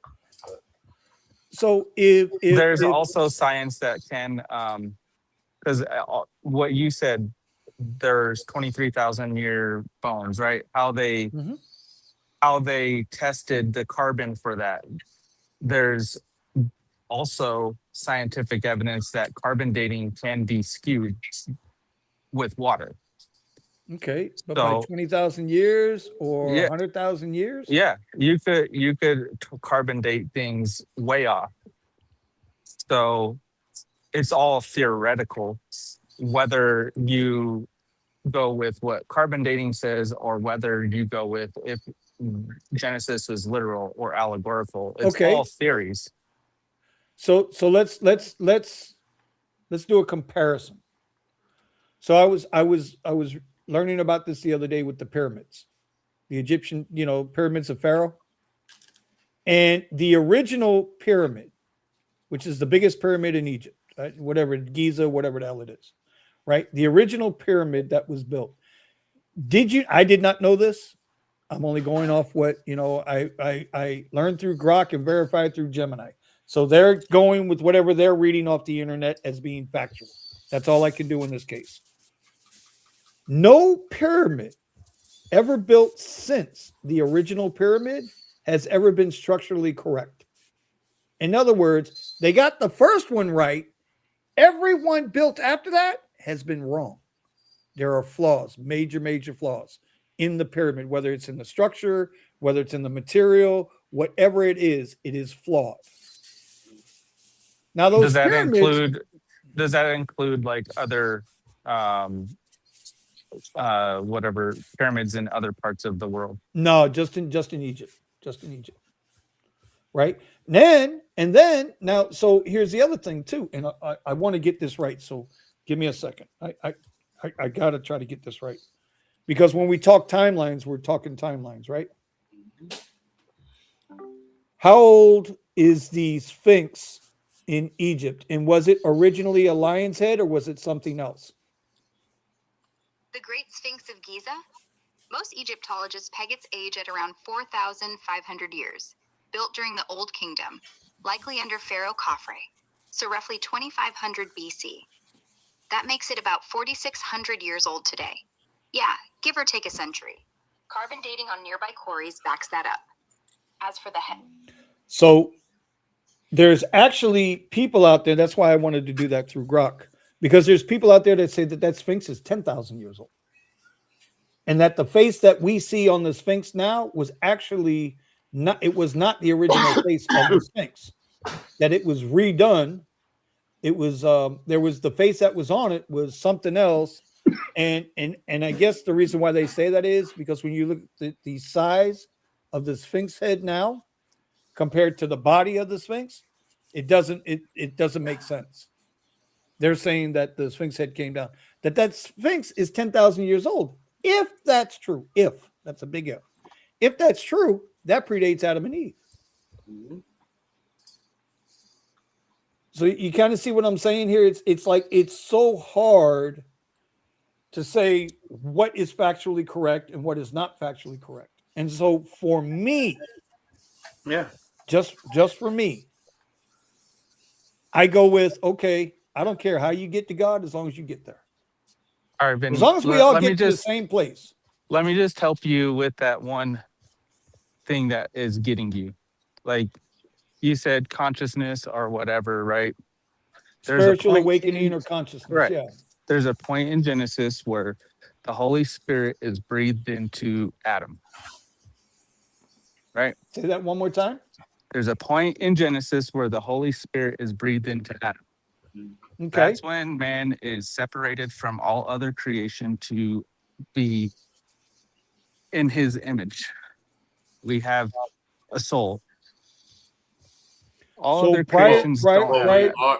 Well, the word first, we are a soul being. So that's why we are a body too. That's why Christ. Yes. What the term soul means, it literally means to breathe. So we are a living. So Adam became a living soul.